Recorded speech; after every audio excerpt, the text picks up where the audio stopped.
Good morning, everyone. Thank you all so much for being here. I would like to call to order today's Seminole County Commission meeting. We have several very important proclamations and resolutions on our morning agenda. And the first one I would actually like to ask, we have our invocation and our pledge, and I've invited our retiring county attorney, Brian Applegate, to lead us this morning in the pledge and in the invocation. And then following Mr. Applegate's invocation, we've asked Representative David Smith, who is here with us this morning, to lead us in the pledge. Would you all rise? Let us pray. Heavenly Father, we give you thanks for living in the greatest country on earth. We ask that you continue to watch over the men and women serving our country, that and that their families are guided by wisdom and strength during the time of separation. We also ask that you continue to watch over the veterans who, during their lives, answered the call to serve our great nation so that we could be here in peace and safety. We ask that you guide this commission and all elected officials to do the right thing, to govern with wisdom, compassion, and strength. And we ask all of this in your holy name. Amen. Amen. Representative Smith is getting a second cup of coffee. Mr. Applegate, would you lead us in the pledge? Please join me in honoring the greatest flag in the world. I pledge allegiance to the flag of the United States of America and to the republic for which it stands, one nation, under God, indivisible, with liberty and justice for all.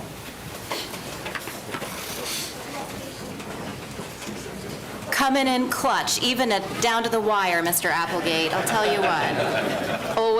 Always on the ball. Our first proclamation this morning is for our Veteran of the Month. For those of you who may not have been to a commission meeting lately, the way that we will do this is invite each commissioner to present the resolution or proclamation that they have for the morning, and then we'll invite whoever the representative is or the recipient of that proclamation to come up and say a few words, and then go back and have a seat, because we want everyone to be able to be here for each of the proclamations and resolutions. Then at the end, we'll have an opportunity to take pictures with each of the individual recipients or group of recipients. I know we've got different groups and support family members and friends who are here today. So our first proclamation, again, is the Veteran of the Month, proclaiming Specialist Sylvester Franklin from the U.S. Army as the August Veteran of the Month, and that is being presented by Commissioner Constantine. Thank you very much, Chairman. I move the proclamation of the Seminole County Board of County Commissioners recognizing United States Army Specialist Sylvester Franklin for his outstanding service to the United States and Seminole County. Whereas the brave men and women of our Army, Navy, Marines, Air Force, Coast Guard, and Space Force demonstrate a resolute spirit and unmatched selfishness, reminding us there are few things more American than giving of ourselves to make a difference in the lives of others. And whereas throughout our country's history, generations of service members have answered the call to leave their families, their jobs, and put their future and even their lives on the line to valiantly defend our nation. And whereas for many service members, the sacrifice has ended in permanent injury or death, yet their spirit remains in a continued preservation of our freedoms and the promise of liberty. And whereas there are more than 30,000 living veterans in Seminole County who served our nation in times of peace and war, through their service, they kept America strong. And whereas Specialist Sylvester Franklin enlisted in the United States Army in April 1964 and served honorably in Fort Lewis, Washington, and Fort Bragg, North Carolina. And whereas Specialist Sylvester Franklin served in the 82nd Airborne Division, Alpha Company, 2nd Battalion, 505 Infantry, earning his parachutist badge and having over 20 confirmed airborne jumps. He also deployed to the Dominican Republic, where he earned his combat infantryman's badge and then separated from the Army and returned to Sanford, Florida in 1966.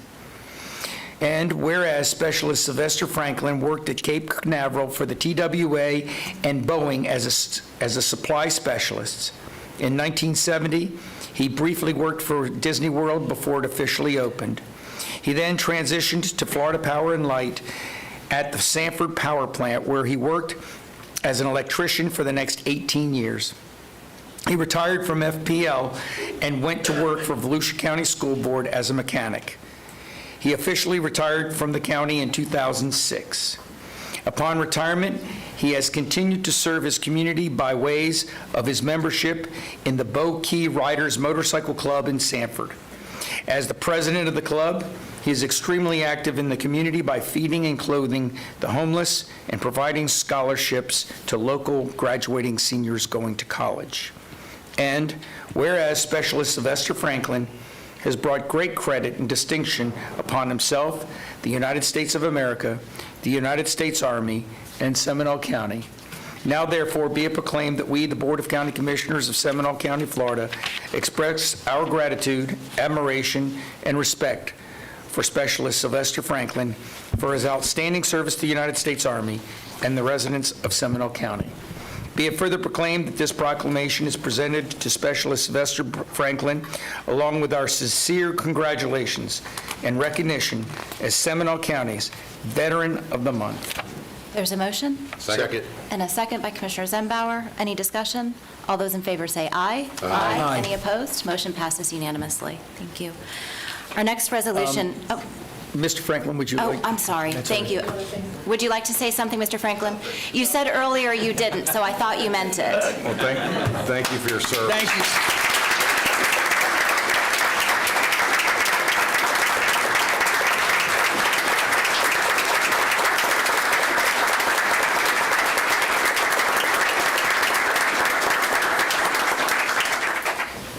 You can tell Mr. Franklin's very shy. But thank you, sir. Thank you, Commissioner Constantine. Our next resolution is recognizing Brian Applegate on his service to Seminole County. Thank you, Madam Chair. The resolution of Seminole County Board of County Commissioners commending Brian Applegate, County Attorney, for exemplary 12 years of devoted service to Seminole County government and its citizens. Whereas Brian Applegate completed his academic journey with great distinction, earning his undergraduate degree from Davis and Elkins College in 1977 and his Juris Doctorate from Nova Southeastern University in 1982, promptly thereafter becoming a member of the Florida Bar and commencing his illustrious career in public service. And whereas Brian Applegate began his professional career as an assistant attorney in Broward County and later extended his contributions as assistant city attorney in Pompano Beach and city attorney in Tamarack, Florida, reflecting his unyielding dedication to public service. Whereas Brian Applegate further demonstrated his commitment to public service by devoting the next 13 and a half years to Orange County as the assistant county attorney, expertly safeguarding the county's interest and skillfully handling a wide array of litigation matters in state and federal courts, including highly consequential cases involving multi-million-dollar properties, land use issues, and environmental concerns, thereby safeguarding the welfare of the county. And whereas Brian Applegate expanded his passion for public service as he ventured into federal roles, where his contributions including providing pivotal assistance to presidential nominees and securing Senate confirmation, offering his invaluable insight as HUD's representative in New Orleans, overseeing crucial recovery efforts in the aftermath of Hurricane Katrina, serving as HUD's representative on the esteemed Baltimore Predatory Lending Task Force, and providing indispensable support to administration officials during their testimony before esteemed bodies such as Congress and the U.S. Civil Rights Commission. Whereas Brian Applegate, in addition to his legal endeavors, has demonstrated unwavering dedication to public service through a lifetime of pro bono work, making significant contributions such as establishing a pro bono program aimed at assisting families with seriously ill children, actively volunteering at the Veterans Court, and diligently organizing and operating a homeless shelter, among various other charitable endeavors. And whereas Brian Applegate returned to Florida to assume the esteemed position of County Attorney for Seminole County, where he wholeheartedly dedicated the past 12 years to serving the Seminole County Board of County Commission with unwavering diligence and remarkable professionalism, leaving an indelible mark on the county's progress. And whereas Brian Applegate has reached a well-deserved retirement, which will be effective August 31, 2023, and whereas the Board of County Commissioners of Seminole County wishes to extend heartfelt appreciation on behalf of the dedicated staff and grateful citizens of Seminole County for his steadfast commitment to the advancement of Seminole County's prosperity. Now therefore be it resolved that this retirement resolution be presented to Brian Applegate, accompanied by our utmost admiration, sincere congratulations, and best wishes for a future filled with continued success and happiness, adopted this 22nd day of August 2023. Second. There's a motion by Commissioner Zembauer, a second by Commissioner Herr. Any discussion? All those in favor say aye. Aye. Any opposed? Motion passes unanimously. Mr. Applegate. Great.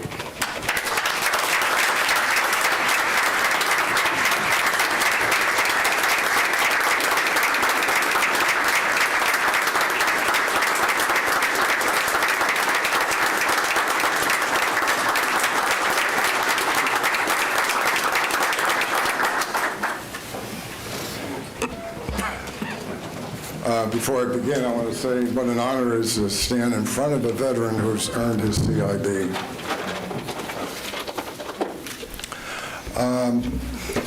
Well, I wasn't expecting this, but But here's my speech. first of all, I want to thank this board, not only for the proclamation, which I actually did not do, but thank you. It is appreciated. I want you to know that.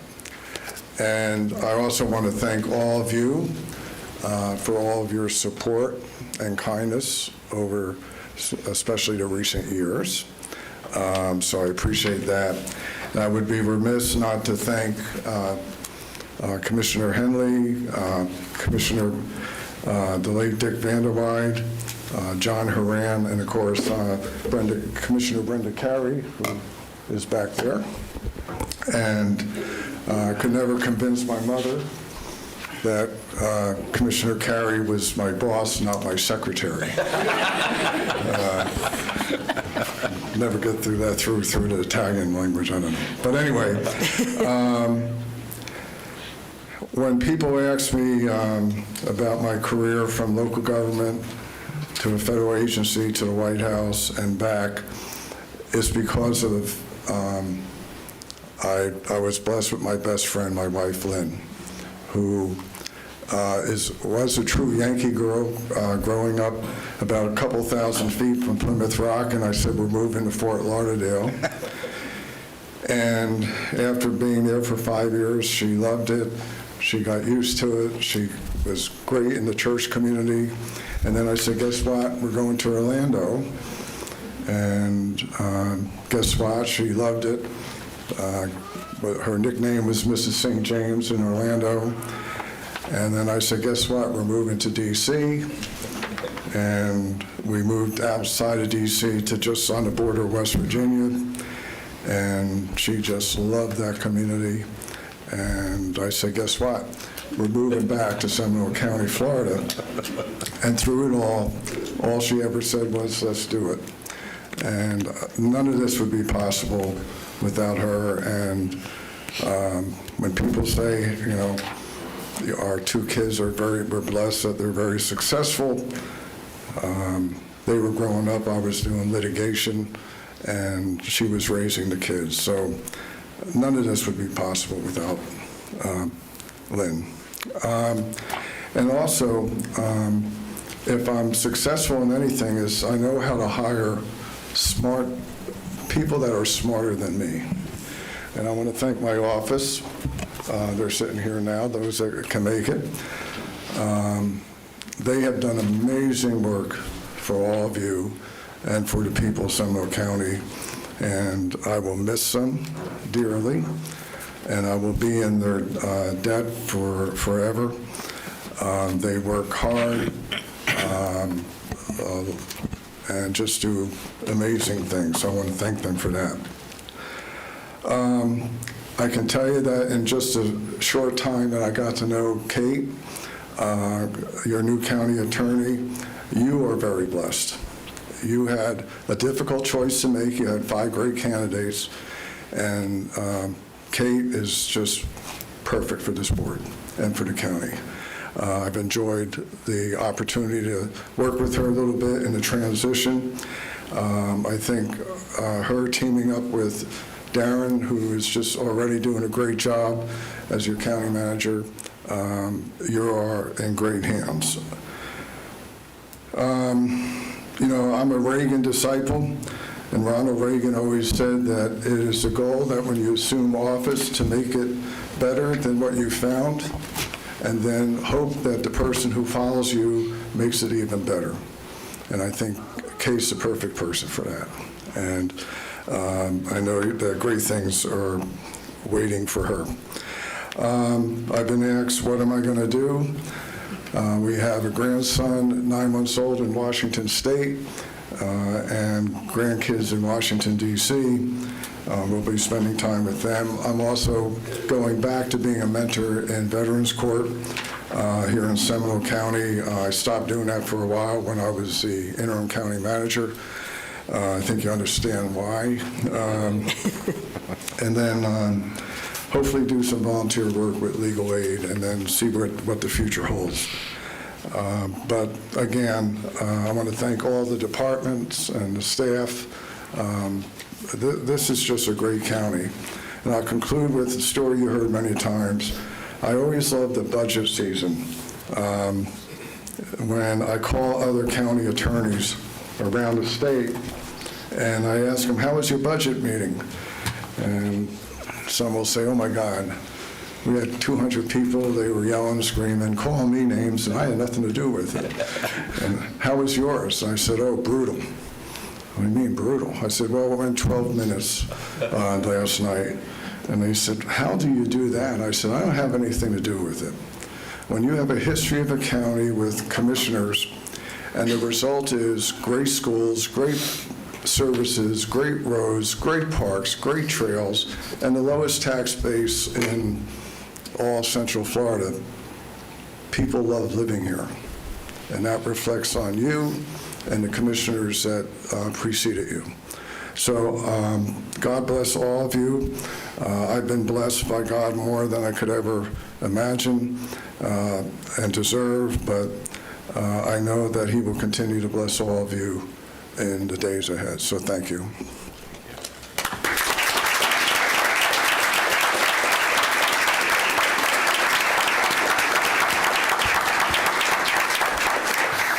Madam Chair, may I address Brian for a moment?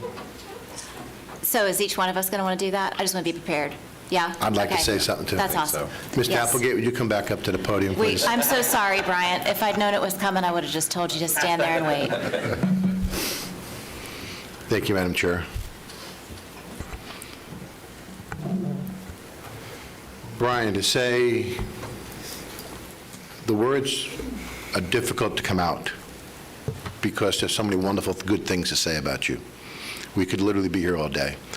When we interviewed you, it was such an easy selection because you were an amazing candidate in that selection process, and it was quite obvious that you are meant for this job. I will tell you that going through your ethics classes every December, and you made them very interesting when it comes to your love of baseball, and the videos that you showed were truly amazing. I really enjoyed our conversation about so many different things, about life, about different issues that were coming forward in front of us. Your wisdom was spot on so many different ways. I'll also tell you this, Brian, that for some reason, I know that you had a hard time with your mom about Commissioner Carey. I had a hard time with my dad because my dad never spoke to you as Brian Applegate, the county attorney. My dad always spoke to you about the girl that lived around the corner from him. That was Lynn. Lynn actually lived in Plymouth at not the same time because there's a big age difference, but she lived around the corner from where my dad grew up in Plymouth. So every time my dad would talk about Brian, he always said, you know, that girl that lived in Plymouth, what's her husband's name again? Sorry about that, but that's just the way it was. I would also tell you that it was truly phenomenal to have you all the years that we've had you here in Seminole County. You were spot on so many different levels, and you will be missed. But I do know that you made a very important mark here on Seminole County, and you'll be remembered for many, many years.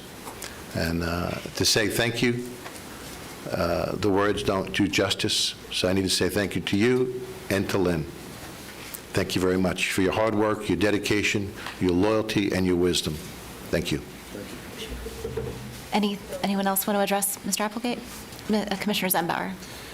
Thank you, Madam Chair. Brian, I can't tell you how thankful I am. As coming on this Board of County Commissioners in 2018, you were very outgoing, very receptive in helping me understand several aspects of the way the commission and the way that public service operates. Coming from the private sector, that can be somewhat challenging.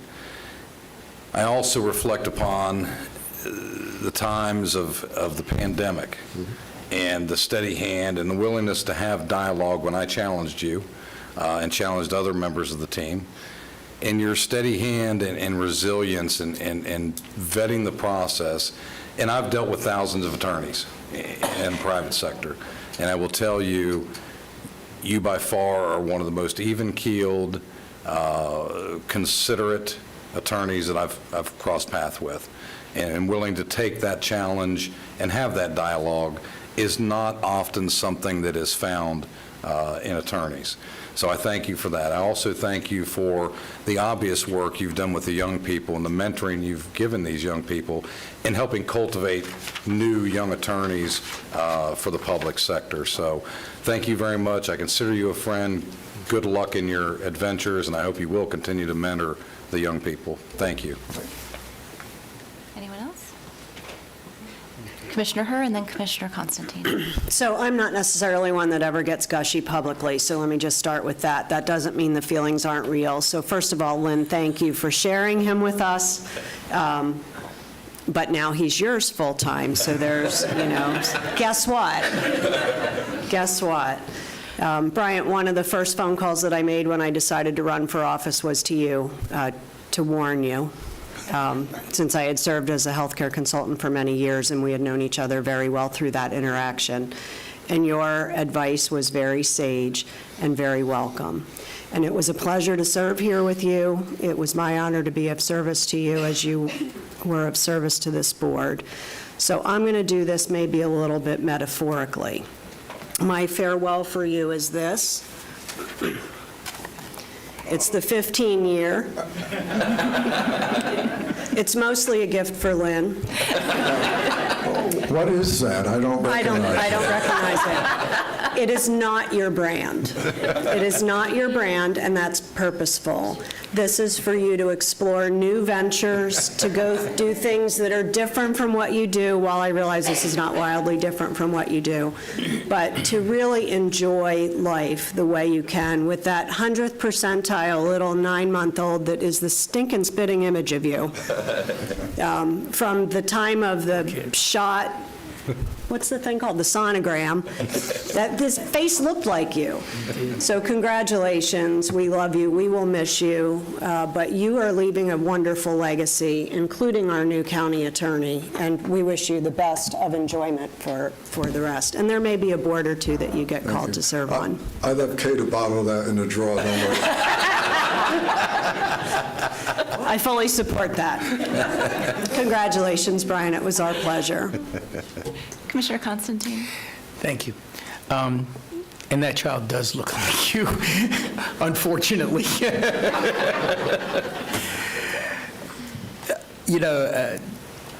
It's always been for you, Bryant, faith, family, and baseball. What am I saying? I'll miss the times that you and I had our little baseball draft, and we would talk baseball the whole time, almost the whole season. But of all the lawyers that I've ever dealt with in government, I think that you were the one that truly is the real stickler on the ethics and the rules and the true meaning of the law, that it's for everyone, to protect everyone. And that's very important.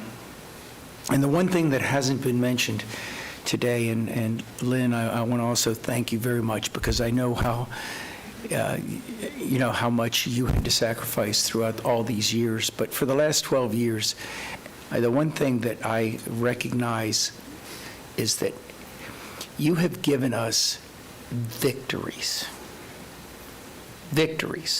important ones that are meaningful in the long-term future of this county. And you know which ones I'm talking about. You've fought the good fight. You've won. Your staff has won. And those victories are going to ensure that the citizens here in Seminole County will have the quality of life that they expect and deserve. So thank you very, very much for everything that you've ever done. And I look forward to continuing our baseball conversations. That leaves me. Bryant, when you and I first met, I was working in the county in Commissioner Carey's office, and we had a great time getting to do county things together. And then I shared with you that I was wanting to leave to run for the school board, and Jim Hartman was the county manager at the time. I saw Jim this morning. And the first person to tell me not to run for office was Brenda Carey, and the second person to tell me not to run for office was you. And and throughout these last many years, she's nodding her head, Bryant usually starts a conversation with me with, "So I'm telling you as a friend. I'm calling you as a friend," and that's always code for, "I'm about to tell you something you don't want to hear."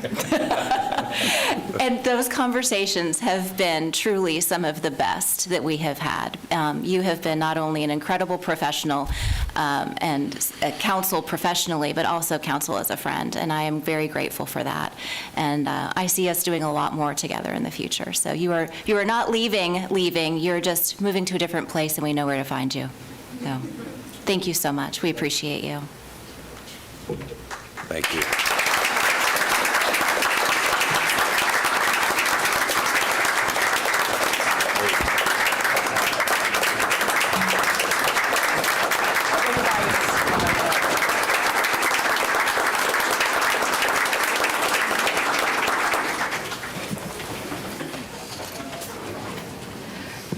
We have another hard goodbye this morning, and that is a resolution recognizing Donna Walsh for her many years of service as the director of the Health Department here in Seminole County. Commissioners, I move the following resolution of the Seminole County Board of County Commissioners recognizing Donna Walsh, Director of Seminole County Health Department, Florida Department of Health, for more than 18 years of service to Seminole County government and its citizens. Whereas Donna Walsh is a formally trained nurse and epidemiologist who has worked in the field of public health for 36 years and has held leadership positions with the Florida Department of Health for more than 18 years. And whereas Donna Walsh, as the Seminole County Health Department Executive Administrator and Chief Health Strategist, prioritized innovation and relationship building to direct agency operations for more than 200 employees and a community of more than 470,000 residents. And whereas Donna Walsh has co-authored several academic publications and presented on public health topics in a professional and community forums, and whereas Donna Walsh was instrumental in completing requirements for the Florida Department of Health accreditation application to the National Public Health Accreditation Board for Seminole County and facilitated the completion of the community health assessments and improvement plans for the county. And whereas Donna Walsh is a proven leader and community liaison who is recognized for her expertise in the field of public health, serving on multiple community boards, including the Seminole County Opioid Council, Leadership Seminole, Seminole County Youth Commission Board of Directors, J. Douglas Williams YMCA Family Center Board of Directors in Lake Mary, Central Florida Cares Board of Directors, Health Council of East Central Florida Board of Directors, Central Florida Health and Hunger Task Force, and the Healthy Seminole Collaboration. And whereas Donna Walsh provided exemplary leadership in our greatest time of need during the pandemic.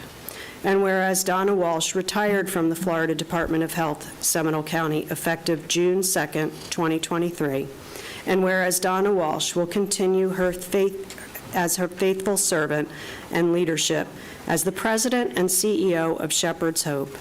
Now therefore be it resolved that the Board of County Commissioners of Seminole County, Florida wishes to express its appreciation and acknowledgement on behalf of the citizens of Seminole County and to commend Donna Walsh for 36 years of conscientious and faithful service.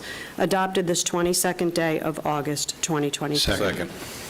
Motion by Commissioner Herr, second by Commissioner Delary. All those, any discussion? All those in favor say aye. Aye. Any opposed? Motion passes unanimously. Dr. Walsh. Donna, thank you. Thank you.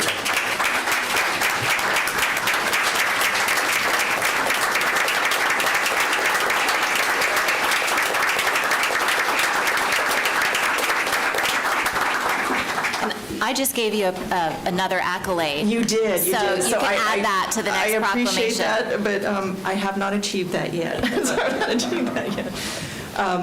Wow. First and foremost, I want to congratulate Mr. Applegate. How do I follow the accolades? It has been a pleasure working with you, Mr. Applegate, over the years, and he as well provided some sound counsel during some very difficult times. I know I could go to you and count on you. In the Emergency Operations Center, we were connected as well as we were trying to move through some tough decisions. So congratulations to you and your wife and family. I wish you all the best. Every time you walk into that EOC, everyone felt it's going to be okay. Okay. And that's because we're together. As you know, I just dawned on me last evening that I might be asked to say a few words, and I was like, oh, I didn't prepare anything, but I did. Okay, so forgive me if I read from this. It has been an adjustment. I love the Shepherd's Hope family and the mission. They have embraced me with love. But it's been an adjustment after 36 years serving our community through government. And so first and foremost, thank you so much for this incredible honor. It has truly been a pleasure to serve our community in Seminole County for over 12 years in partnership with our extraordinary leaders, including our county and city officials, law enforcement, emergency responders, schools, businesses, healthcare agencies, among others. I have often said Seminole County has something special. Our community comes together in times of need to support each other and help our neighbors. I am grateful for the opportunity to have served Central Florida communities as a state employee for over 36 years, but I felt that my work was not done and answered a calling to continue serving our community through the mission of Shepherd's Hope, providing quality health care for the uninsured at no cost. As I enter into another season in life's journey, I am reminded of a quote by Pablo Picasso recently shared about our purpose. The meaning of life is to find your gift. The purpose of life is to give it away.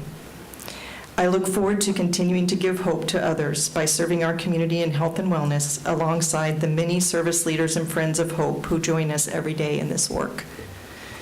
I'm so grateful for this opportunity and blessed to be a member of the amazing team at Shepherd's Hope. I am equally excited for the future of Seminole County Health Department under the leadership of their new health officer, Dr. Ethan Johnson, who has joined us today. Congratulations, Ethan. I wish my public health family all the best on their new journey. You'll always be in my heart, and many of them have joined us today as well. Thank you all for this special recognition. It means so very much. Thank you. Thank you. Thank you.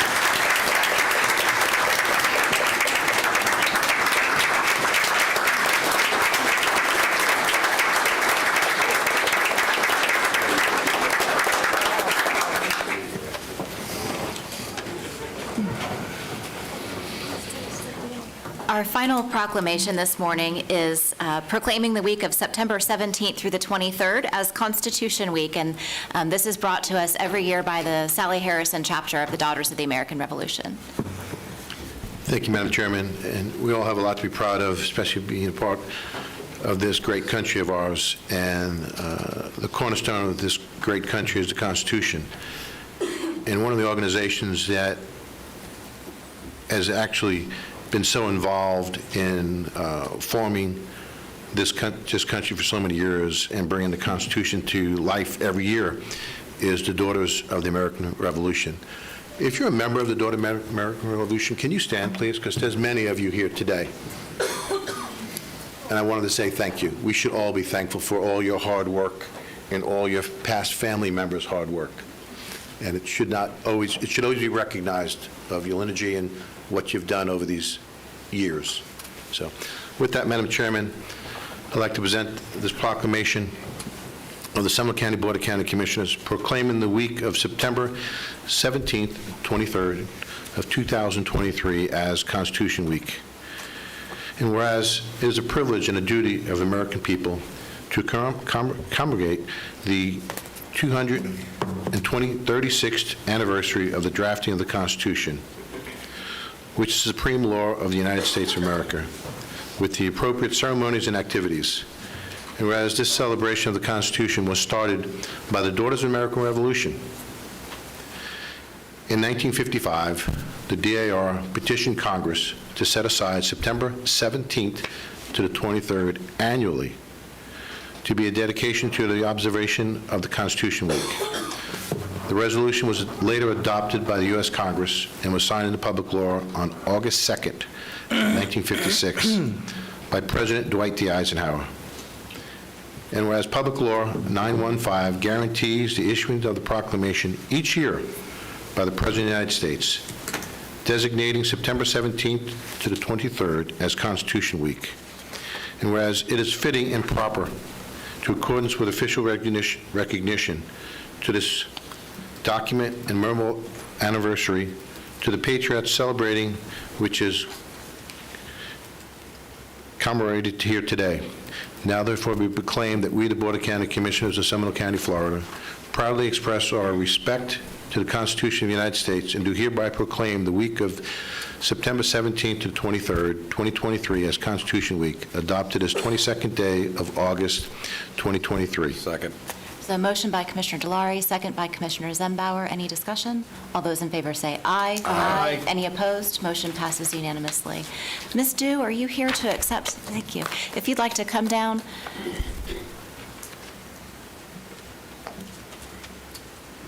Thank you so much, as Regent of the Sally Harrison chapter, for your continuing support in this effort. If I could, I would just like to invite you all to help us celebrate Bells Across America. It occurs on September 17th as an annual celebration of the signing of the U.S. Constitution. Participants gather to ring bells, much as the church bells in Philadelphia rang out when the U.S. Constitution was first signed at 4 p.m. on September 17th, 1787. This year we'll be gathering at the Sanford Clock downtown at 4 p.m. on Sunday, September 17th, and all are welcome, bells or no bells. Thank you. Thank you so much. Thank you. We appreciate you being here.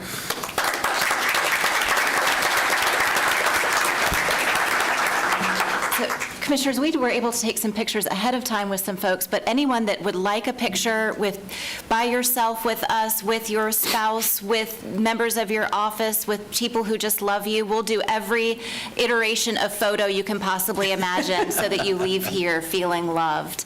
And we'll go ahead and do that now, and then we'll come back up to the dais to do the presentation from Rescue Outreach Mission. And Bryant, bring the booze. And the shot glasses.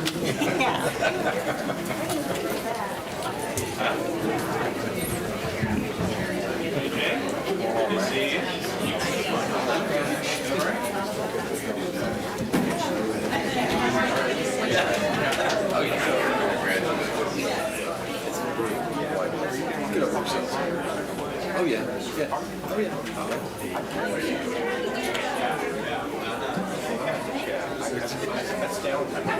I keep laughing.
Jim Hartman.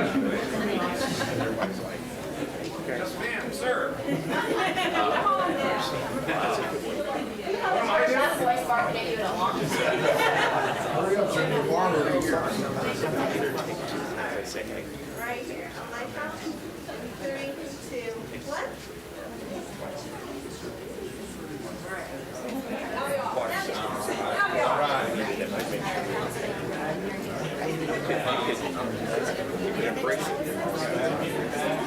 It's like when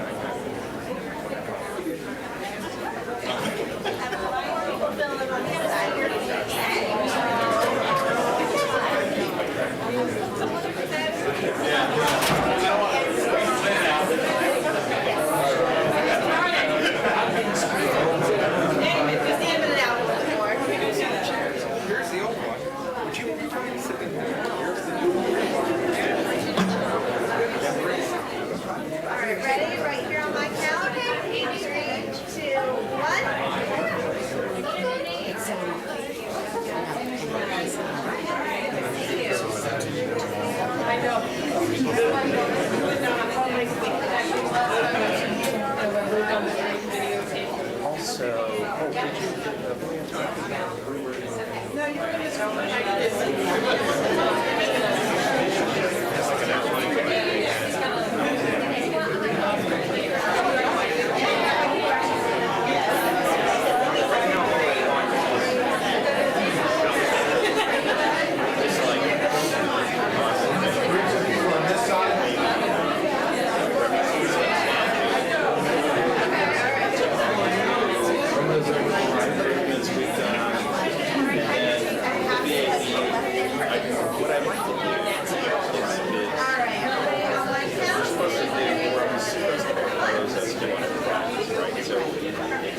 So, like, if you were going to teach this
Soon, we're taking a few minutes. No one told me, Jay.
Had all the pictures and all the hugs and all the good things, and we're going to come back to a presentation. Item number 5 on our agenda is a presentation from Rescue Outreach Mission. We have the Executive Director, Chris Ham, here with us today. Mr. Ham, welcome. Thank you, Chairman. My name is Chris Ham, and I'm a resident of Seminole County, live in the Wakata Springs, Longwood area. I want to thank whoever put us on the same docket with Mr. Applegate and Ms. Walsh. I'm not sure how I can follow that one up. I have the pleasure of serving as the Executive Director of Rescue Outreach Mission. As a reminder, we were founded in 1987 by Mother Belle Weaver, the pastor of the Rescue Church of God, located in historic Goldsboro, and we operate as the only homeless emergency shelter here in Seminole County. One of our beliefs is that everyone deserves a place that they can call home. Everyone, just like Miss Simmons and her daughter. They came to us to Rescue Outreach Mission in mid-March. She'd been evicted from her previous home, and they came together into our shelter. She had a job when she arrived, and she'd been planning on saving up. And so while she was with us, our case managers went above and beyond. They helped her write a budget, came alongside, equipped and empowered them to find a place that they could call their own, save money, and then they did, and she continues to thrive in our local schools here in Seminole County. As a reminder, we have 115 beds in our shelter. We have 68 in our men's building for single men. And then we have in our family room with 9 different family rooms for children with families and children's. We've also added in a hydroponic garden this year. We're excited that we'll have upwards of 100 heads of lettuce going forward in the fall season that grow hydroponically in a closed loop system that's really excited. We want to say thank you also for some renovations that we've been able to accomplish this year. You can see we have some really kind of scary showers that we were never able to keep clean. We've been able to revamp them. They have tile, they have nice shower heads and glass doors. And thanks to your partnership and support, we've been able to accomplish that in the last couple of months. This past year, we've added in 4 additional board members, and we are looking at adding in 2 more in the next month or so. These are the men and women that really help guide and move us forward in our mission to assure that everyone has a place to call home. We've done a lot of this with different partnerships. These are just a few of the companies that we've been able to partner with and develop relationships over the last couple of years to help us reach out and care for our community in need. We also partner with agencies, and we believe strongly in this. We don't want to replicate or duplicate any services. So one of the things that we try to do is we host regular resource fairs. There's one going on right now. We bring other agencies in to come alongside our guests and our clients. Everything from Seminole County Families in Need, to Habitat for Humanity, to True Health that just opened down the street, to Shepherd's Hope, and so many others that we can work with. Over the last year and a half, we've raised a little over $300,000 for businesses, individuals, and foundations. We've submitted grants to a number of different corporations and foundations. We just received word, and we're awaiting to hear back from the City of Sanford CDBG Committee, a tentative $120,000 for facility improvements. That has to go before the City Commission, so it hasn't been finalized, but we're keeping our fingers crossed. We've also been able to receive a small gift from the City of Longwood, so we're grateful for that. But to be frank, it continues to provide challenges to us.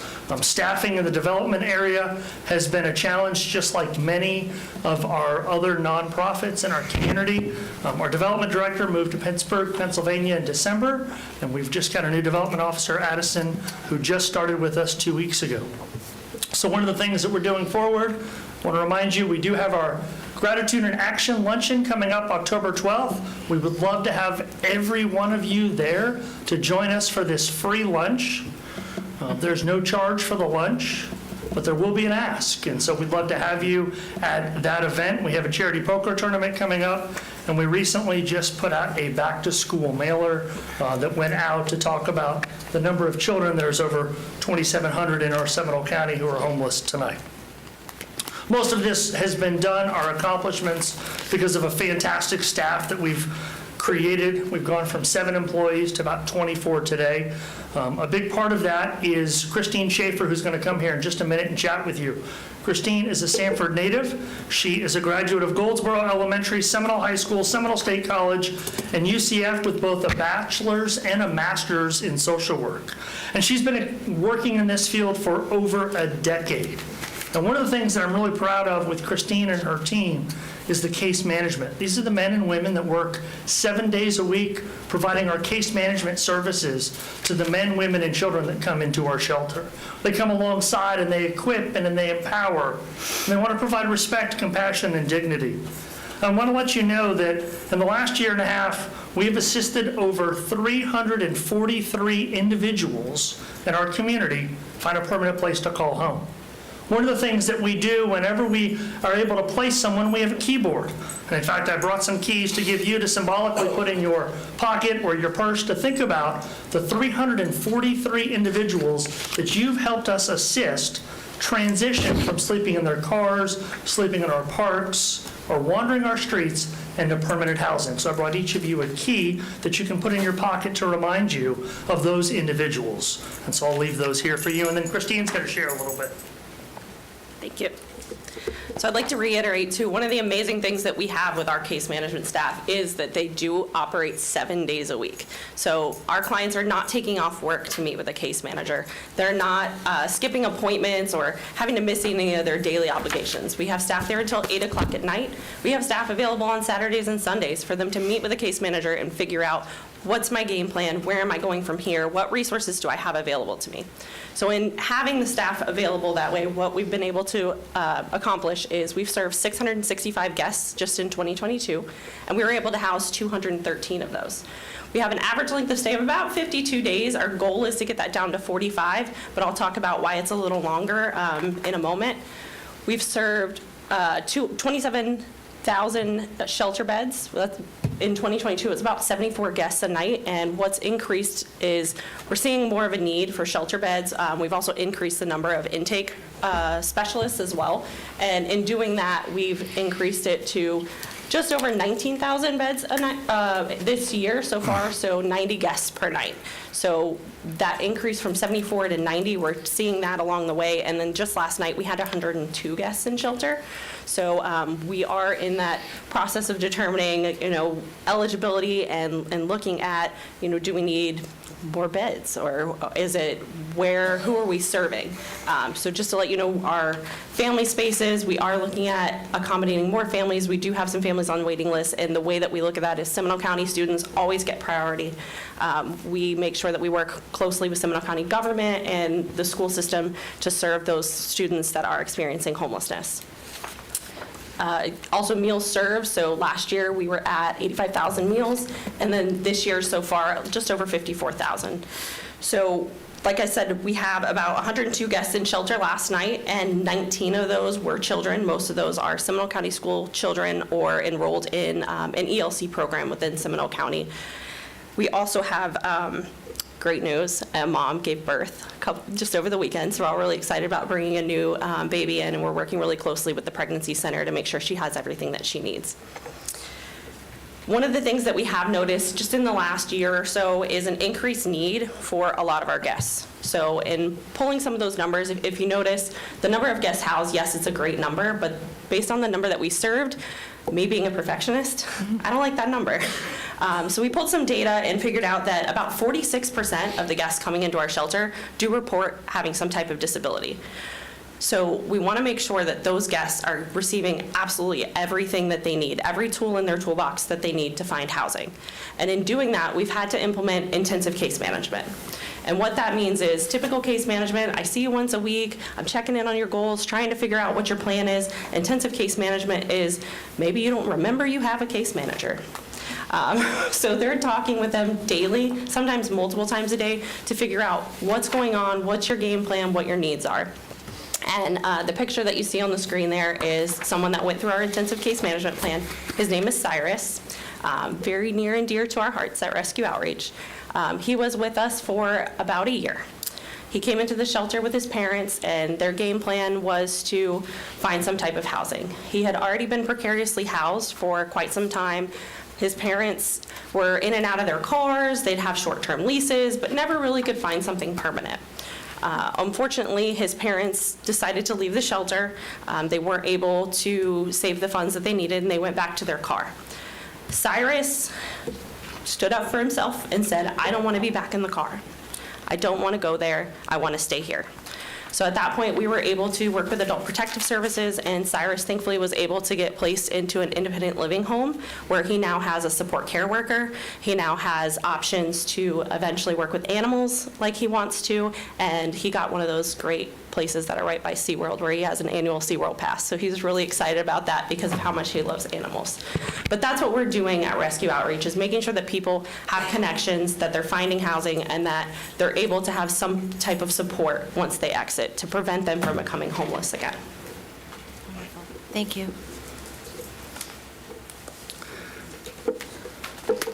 Questions?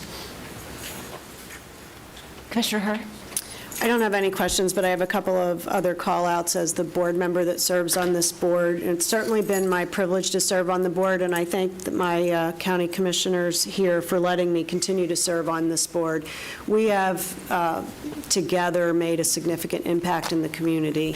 I think Bryant said it best, and he said, when Rescue Outreach Mission is running well, we see fewer people out on the streets. It is a game changer in this community. I want to point out that the hydroponic garden was a donation from a Lake Mary Rotary member, Pardeep, who is passionate about hydroponic gardens, and he'll be glad to take you on a tour of it if you ever would like. I want to give a call out to Larry Metter, who is our current chairman, who has given countless hours of time in terms of volunteering, not only himself, but members of his staff who are voluntold to make some of the marketing things happen that are happening behind the scenes. It is all happening free of charge, and that is a significant lift for us. I'll just say that Christine has been a rock star from the beginning. She was there through COVID. She was one of the 7 employees when we were starting. There was nothing. She was dauntless. And sometimes it was her and Mike Towers running this operation, and the doors never shut, and a huge thank you to you for that. You really are a local rock star. And I'll turn it back to you, Chairman. Commissioner Zembauer. Thank you, Madam Chair. I want to say thank you to Commissioner Herr, Mr. Ham, all your staff. I was the unfortunate county commissioner that was directed by the then chair, Brenda Carey, to go to rescue mission and try to figure out what's going on over there. You've come a long way. I was able to tour the facility before, during, and after. Also, Brian Applegate, who is now no longer in the chambers. I remember arriving there and finding out that there were 2 copiers in the building that were somebody committed to somewhere over $25,000 of lease payments, who was not an authorized signator for the mission. And Brian actually brought in somebody from the outside, pro bono, to handle that and relieve them of that obligation. I was shocked, the 2 copiers sitting there not being used. And I also think we need to give a big thanks to the Sheriff's Office and Lisa Spriggs, who's here today. Lisa was, I think, there about the same time I was, and I think we looked at each other and went, oh my. So good work that all of you've done, the community's done, and thank you for our commissioner who is continuing to oversee that we stay and keep the right path. So thank you. Well, and I've begged of the chair, oh my gosh, Lisa, how could I have left you out of that speech? So my apologies. Lisa's been a rock star from the beginning as well and is still keeping us all straight. So we couldn't have done it without her or the sheriff's support. I think after Commissioner Zembauer served his year on the Rescue Outreach Mission Board, somehow it punted to me. Was that because you were chairman? You're welcome. Yeah. So those were fun times, and we have come such a long way. And that community has done such an amazing job in being willing to be open to looking at things in a different way. Mother Weaver was such an amazing woman and laid such a fantastic foundation, and that church and that community really was so intent on carrying on her dreams. And things don't always work today the way they used to. And so the fact that they really have embraced this new board and this modified mission of permanent support of permanent housing for families, with housing being the ultimate goal, is just really a testimony to that community. And having gone to Goldsboro Elementary, you are intimately familiar with that fabulous neighborhood. So thank you all very much. If somebody wants to support Rescue Outreach Mission, or if they want to somehow learn more about what it is that you do, or if they have a need that you may be able to fill, I see your email address that's up there on the board. How else could they get a hold of you? They can always email me. They can reach out to me on our cell phone. We have phones are answered hopefully 24 hours a day. We do have staff there 24 hours a day. We'd love to talk, love to take anyone on a tour. We have regularly scheduled tours now. We'd love to bring you by, share with you, invite you to our luncheon, invite you to any of our special events, and we always take financial donations. Wonderful. Thank you so much. Any other questions for Mr. Ham? Commissioner Constantine. Thank you. I just wanted to congratulate you, Chris, and your whole staff, because this is like night and day. And everybody's giving everybody else kudos for appointing. So I appointed Andrea when I was chairman, but I knew that she would do a good job, and this was something that was right up her alley. And all of us are very are very proud of what you, Larry, the whole board, and your staff have done. Congratulations. Thank you so much. Thank you to everyone. We appreciate you. Our next presentation, it's been a morning.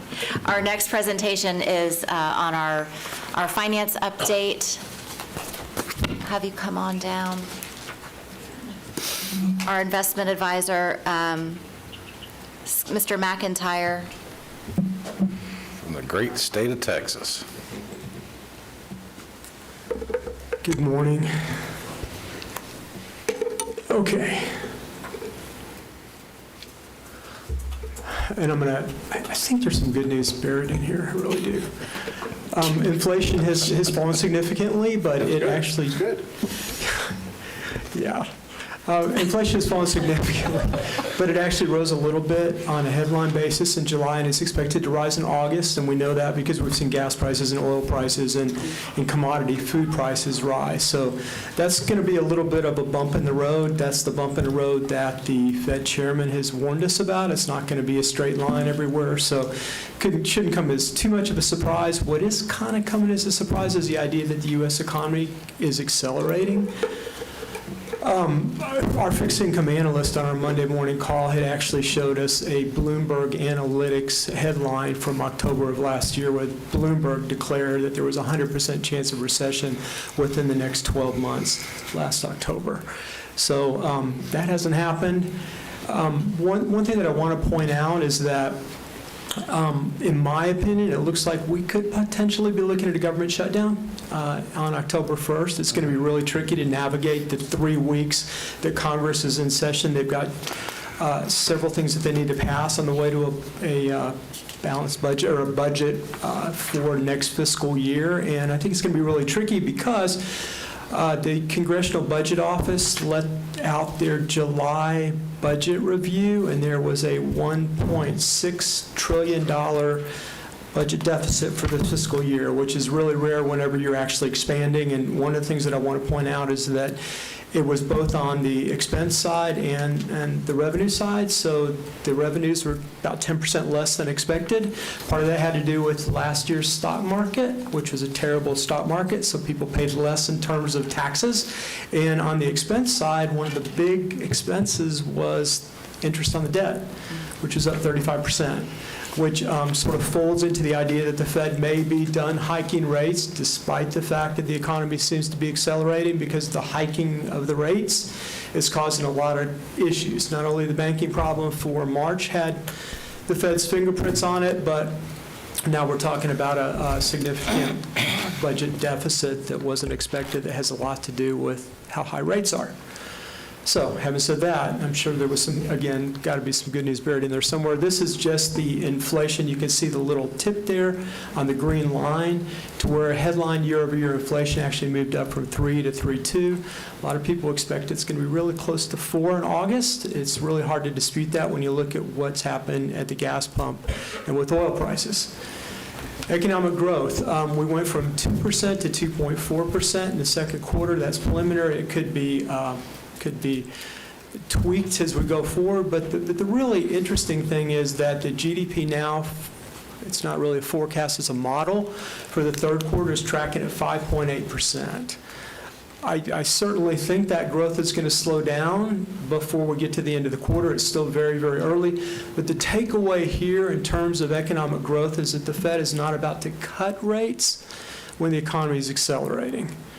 They cut rates to stimulate growth, and we haven't seen growth that needs to be stimulated at this point, and inflation is still fairly high. So a lot of things can happen. I do want to mention again that the Eurozone is in recession right now, and China is slowing down really, really fast. And those are two of the biggest engines on the global map. So it's hard for that acceleration in the U.S. to continue when there's anchors globally. So lots of balls in play. There always are. Very frustrating for anybody trying to predict any of this. So yields are a little bit higher. Pretty much across the board. In fact, the 10-year actually hit its highest level in about 2 decades recently. Somewhat of a surprise because it had been significantly lower as recently as a couple months ago. But a lot of it has to do, again, with the fact that we've got such a large federal deficit, and it's really hard to have long-term rates lower when expectations are that the inflation is going to stay higher for longer. So you've got a lot of maturities coming up. These were positioned actually to pay expenses. That was the intention when these were originally purchased. So in this case, all of those low-yielding securities, the proceeds are going to be used to pay expenses. And again, that was expected. I think idealistically, again, as we roll forward, we would like to be able to take maturing proceeds to the extent that they didn't have expenses and move those out along the curve.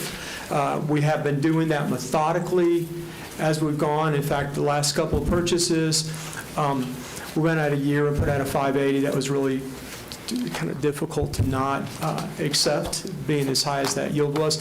And then we went out a couple of years. The clerk's office purchased almost a 5% yield out into 2025. So what I don't have is recommendations to purchase, because again, we have maturing securities, you have debt service payments, you have sheriff's draw, you have other expenses. And we feel like at this point, after speaking with the clerk's office, that these maturing securities will be allowed to actually make payments. And the next time I'm up here, I think we'll have a lot more clarity because the Fed meeting will be behind us. We'll have a lot of other information, and I think we'll have the opportunity then to talk about additional securities. Any questions for Mr. McIntyre? Madam Chair, do we need a motion? Motion to implement the recommendations of our financial advisor based on the report submitted here today and recommend the clerk implement said board's recommendations. There's a motion by Commissioner Delary, second by Commissioner Zembauer. Any other questions or discussion? All those in favor say aye. Aye. Any opposed? Motion passes unanimously. Thank you, Mr. McIntyre. Thank you all. Good to see you. You too. Be well. So as we move to our consent agenda this morning, if there's anyone who would like to see an item on the consent agenda, we have forms out in the lobby that you can fill out, a green one if you would like to just have your comments submitted for the record, and a yellow one if you would like to speak. If you would like to go ahead and grab those or hand those in to Ms. Kuntz. She's scanning the room, looking for anyone who may be rushing the floor to hand in their forms. I will go ahead and read the public participation requirements for the board meeting while anyone who wants to speak can fill out a form. Pursuant to Florida law, the public has a right to be heard on all propositions except when the Board of County Commissioners is acting on ministerial or emergency matters or conducting a meeting exempt from Section 286.011 Florida statutes. Public comment time on a meeting exempt from public comment time on proposition shall be 3 minutes for individuals and 6 minutes for group representatives. The right to be heard during quasi-judicial hearings is governed by Florida law. The public will be provided the opportunity to be heard on non-agenda matters at the end of the meeting, and proper decorum will be observed. In accordance with the operating policies and procedures of the Seminole County Board of County Commissioners, Section 2.175, Public Participation Before the Board, comments shall be limited to the subject being considered. All public comments shall avoid personal attacks, abusive language, and redundancy. Disrespectful, rude, irrelevant, or slanderous remarks or disruptive behavior may subject the individual to removal from the board chambers, and the chairman may curtail repetitious comments. Ms. Kuntz, do we have anyone who would like to speak? Any forms that have been filled out? No? No, we don't. Okay. Mr. County Manager, have we had any modifications to the agenda? Thank you, Madam Chairman. Yes, just one modification to the consent agenda. I'd like to pull item 8, and I'll bring that back at the next board meeting. And that is all I have. Thank you. Okay. Commissioners, any items that you would like to pull or discuss? If not, we'll take a motion to adopt the consent agenda. Madam Chair, I'm prepared to make a motion. Motion to approve items 7, 9 through 13, 15 through 24, and constitutionals 25 and 26. Second. There's a motion by Commissioner Zembauer, a second by Commissioner Constantine. Any other discussion? Am I missing anything? Usually now someone elbows me and says, don't forget. You're good. Okay. All those in favor say aye. Aye. Any opposed? Motion passes unanimously. Right.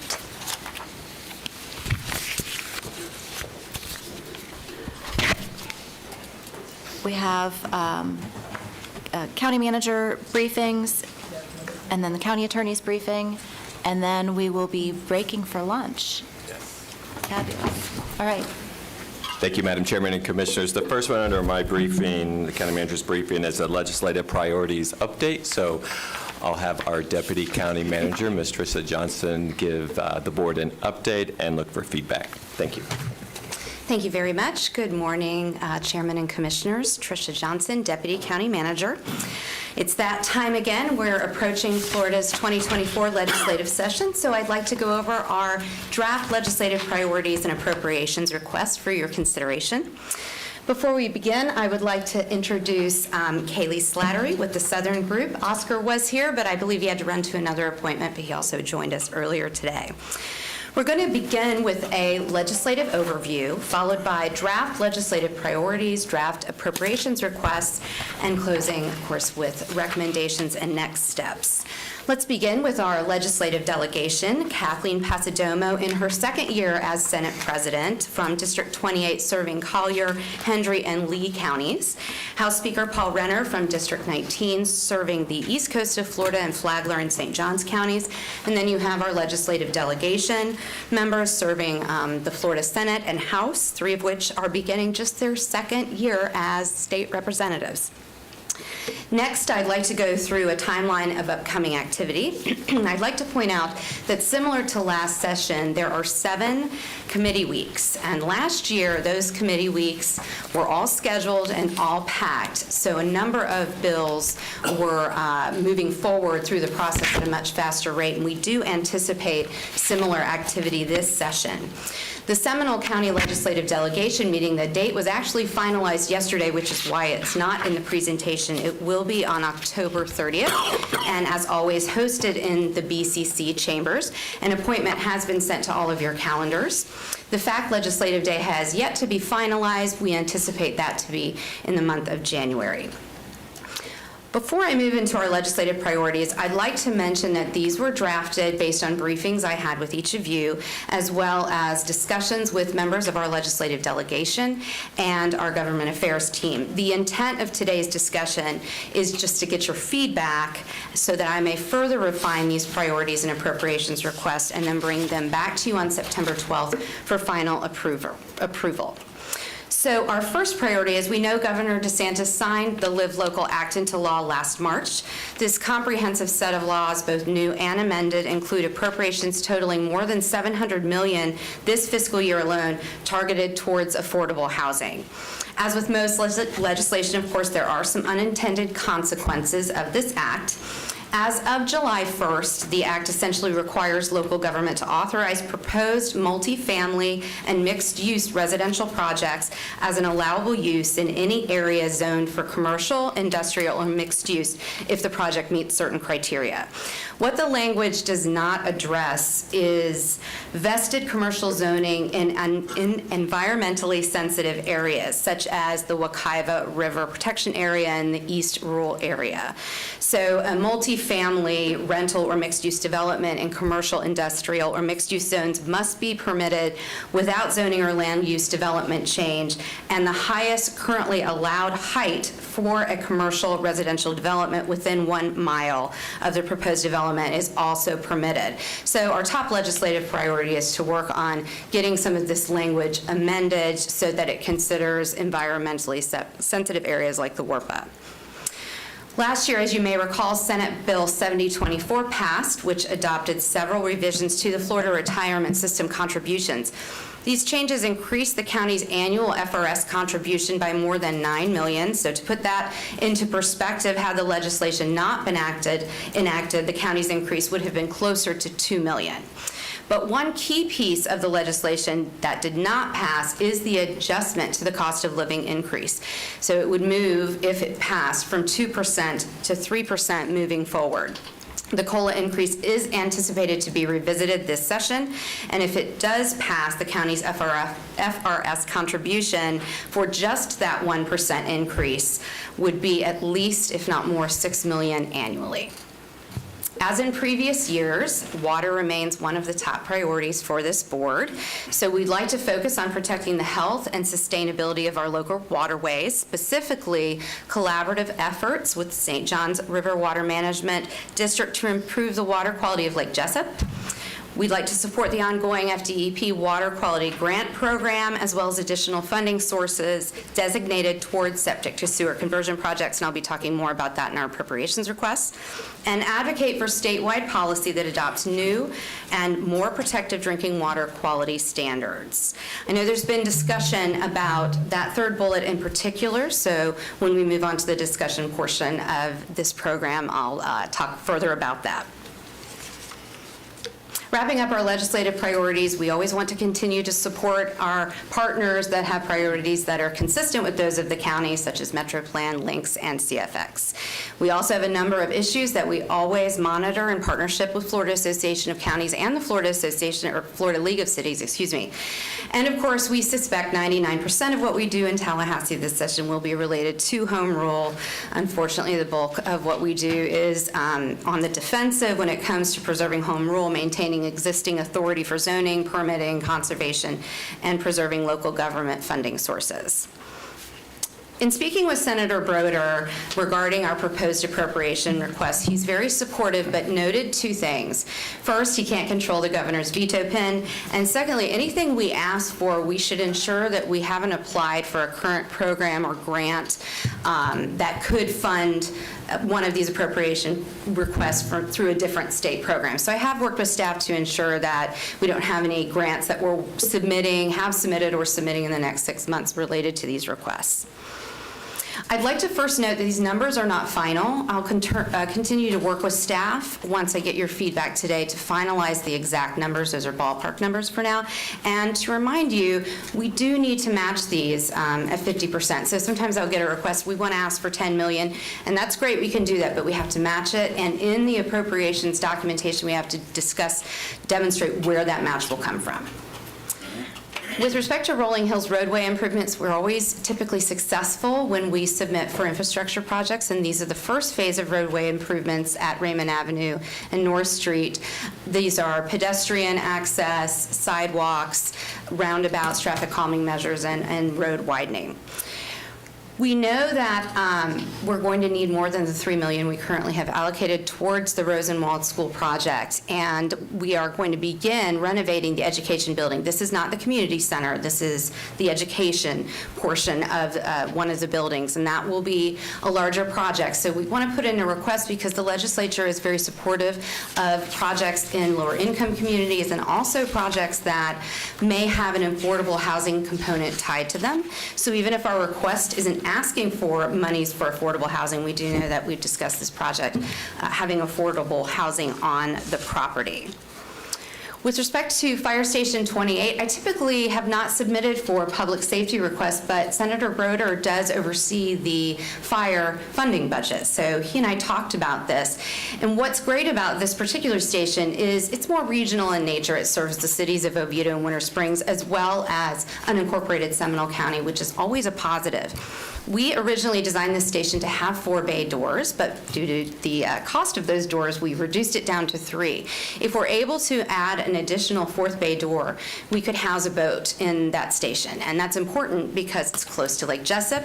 And right now, we don't have a ramp into Lake Jessup, but if we're successful with this, stay tuned for next year, and maybe we can get funding for a boat ramp, then we could house the boat at Fire Station 28, and then it would be closer to that area for safety calls. Our mobile libraries, this is my favorite request personally, it's self-service mobile libraries that are part of the phase of expansion to the county's library services that extends into areas that we currently don't serve. So our library master plan currently calls for 3 units to be deployed in Juliota, Geneva, and the Heathrow areas. We could also talk about putting one in Winter Springs. And this is essentially an opportunity to bring Wi-Fi to areas that don't have current library services, as well as lockers to bring books in and out and so forth. I know you're familiar with the lockers that we used during the pandemic. And finally, our septic to sewer program. I will advocate to request funding for this every year. This is very popular with a number of counties. It helps them chip away at 50 houses a year. And even though we want to get larger grant funding, as we recently did with the resiliency grant, this is something that if we aren't able to secure grant funding one year, we still are able to get a smaller request to continue to move that project forward. So I will stop with the recommendation slide because I know I received feedback from a couple of you over the last few days to talk about additional ideas that were not included in these slides because I had to submit them last week.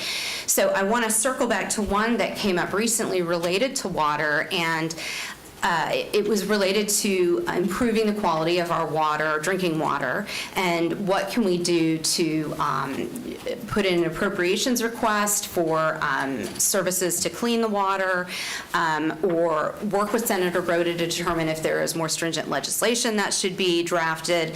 So my recommendation with respect to that is if we want to talk about a funding request, it would be valuable to talk to Senator Broder further about that. He is chairman of the Environmental and Natural, gosh, now I blanked on the name of the committee, Environmental Committee, we'll call it for now. But this is his last year, so this would be a good opportunity to talk to him about it further and see if there's some funding opportunity for improving our water quality from a drinking water perspective. And I would recommend we work with Environmental Services, of course, what their plan is, and see if there's something that we can utilize as part of the process. So I'll stop with that and leave it open to you for discussion. And I know, again, we have a couple of other recommendations as well. Thank you so much, Ms. Johnson. Any questions for Ms. Johnson? Any comments? Commissioner Delary and then Commissioner Constantine. Thank you, Madam Chairman.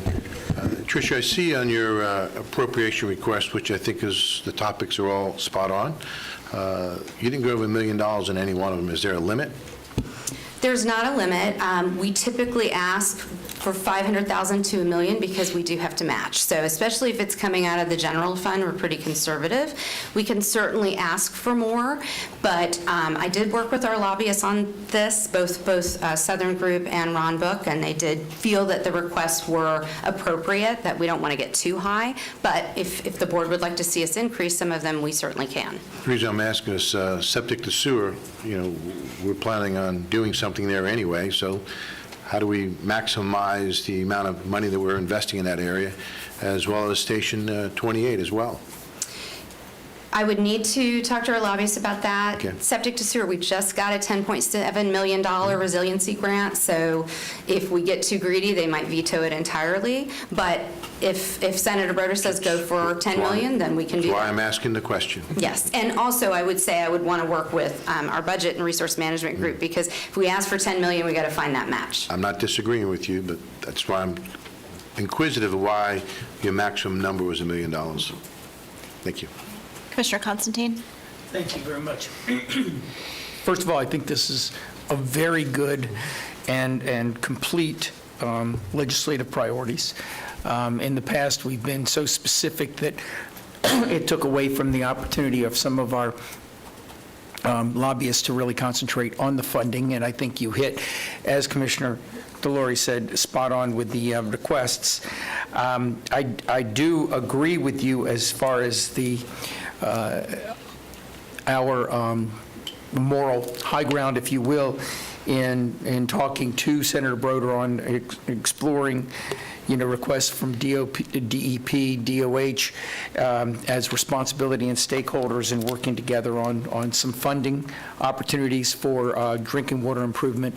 And so I know that you still have to kind of work these out as far as with him as well as staff, but this is the right time, being that he is the chair of that particular committee, and I do understand how much power, especially with DEP, that there is in that position. So the iron is hot, and look forward to continuing to flush out these issues and bring them back in September.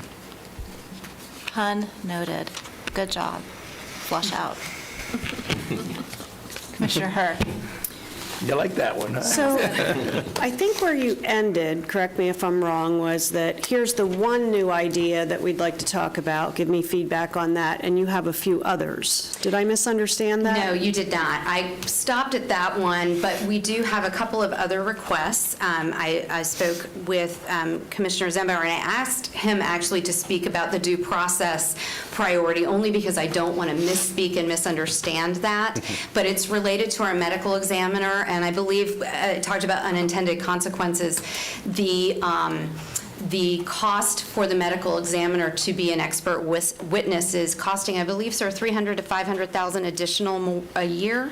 It's a little more complicated. I'll go See, that's into why it I defer to you. best I can. And is there another one after that, or just those two? We had talked about legislative priority, or excuse me, an appropriations request regarding a community center in the Geneva area, as well as potentially a request related to funding for a medical examiner building as part of a collaborative effort, not simply Seminole counties, but a collaborative effort related to that. So those are the three that I'm aware of, but of course, if there are any other ones, we can certainly flesh them out now. Okay, so now knowing more, I'll probably need to know more about that, but I'm going to go back to the water. That seems rather broad to me. And so I am happy to advocate for clean drinking water. I am not happy to advocate for a number that, A, I don't know, B, I don't know what we're going to do with. So, and I also, just for the record, our drinking water is clean. Can there be improvements? Yes. Is there an area of opportunity with finding the plume and pulling the plume out? I don't know scientifically if that's even a reality or what the cost of it would be. So I really would like to know more about that before we simply do it just so that we're saying something that looks good. Quite honestly, I struggle with that. If we're throwing community centers into the mix, I would throw the community center of Bookertown in, because it's an existing building that's in horrible condition, and I didn't realize that appropriations were a good place to do that, so I own that. But that we've been talking about that at the staff level and finding funding for that for a couple of years, so that should be on the list of things to worry about. And I'll hear out on the medical examiner, because that sounds like that's extra special. Before we go to the medical examiner, I'll concur with Commissioner Herr on some of the water discussion. If we are going to do anything at this point in terms of requesting funding for something related to this water discussion, I would think a pilot that has to do with some type of research, because I feel like we're still in the search and find out and educate and let's learn what our options are phase of this. We certainly don't have enough knowledge. My one takeaway from all of this is everyone doesn't know everything about this yet, so I don't think we have a fix for whatever a fix may be, if a fix is even scientifically possible. So maybe a pilot that would be something in the realm of helping to fund regional research. I don't know. I'm literally thinking out loud, and that's a dangerous thing to do. But I agree. I don't know where the money would go or how it would be spent at this point. But On that one topic, I'd like to add to that. If you Commissioner Delary. Thank you, Madam Chair. On the water issue, I'd like to see, because we've been asking for an overall master plan of our water facilities in our county, and I would love to see how the master plan, the CIP, and this would dovetail into each other. I think that's what we're all saying, but using different words. I don't know that we're all saying the same thing, but I think we're all in this. We're all saying the same thing, we're just using different words. And I'd like to know how it's actually going to relate to the overall master plan and the CIP? So I'm going to let what I said stand for what I said, and whatever anybody else says, definitely, take that for, I'm not sure exactly what the recommendation is that came through you, so I'm hedging based on that, and then, That's fine. yeah, so I'm not sure. And then other comments on the water recommendation. I have one if you don't. Yeah. Oh, Yeah. sorry. Commissioner Constantine, and then Mr. Gray. Okay, and I want to go back and say that I think I used the words explore the possibility also to see exactly what we can do. I did not say, there was a specific ask right now. It was, and I think Ms. Johnson was very good about, saying that also, talking with the senator, seeing what possibilities with the additional, I know we're doing aggressive testing and everything like that. We know that we need to get DEP involved for the bigger picture. That is an opportunity. So I'm not sure exactly what we're asking for either. I'm more asking to explore the possibility of bringing back something that we can, because the iron is hot to do something now. Yeah, thank you, Madam Chairman and Commissioner. So one of my recommendations would be, as you know, we have our consultant Carollo engineers they're doing that assessment. They're providing us weekly reports, which I will be submitting to you all. They are going to be coming back to this board soon. And so let's hear from them and to see what they, and their assessment and what their recommendations are. And then we meet with them weekly. We're talking to them daily, actually, and we'll put this on their radar as well, so they'll be able to address this when they come back to us. Okay, thank you. All right, and then, because inquiring minds definitely want to know, let's talk medical examiner. Oh, I'm sorry. I got to finish my baby Ruth. So thank you very much, Madam Chair.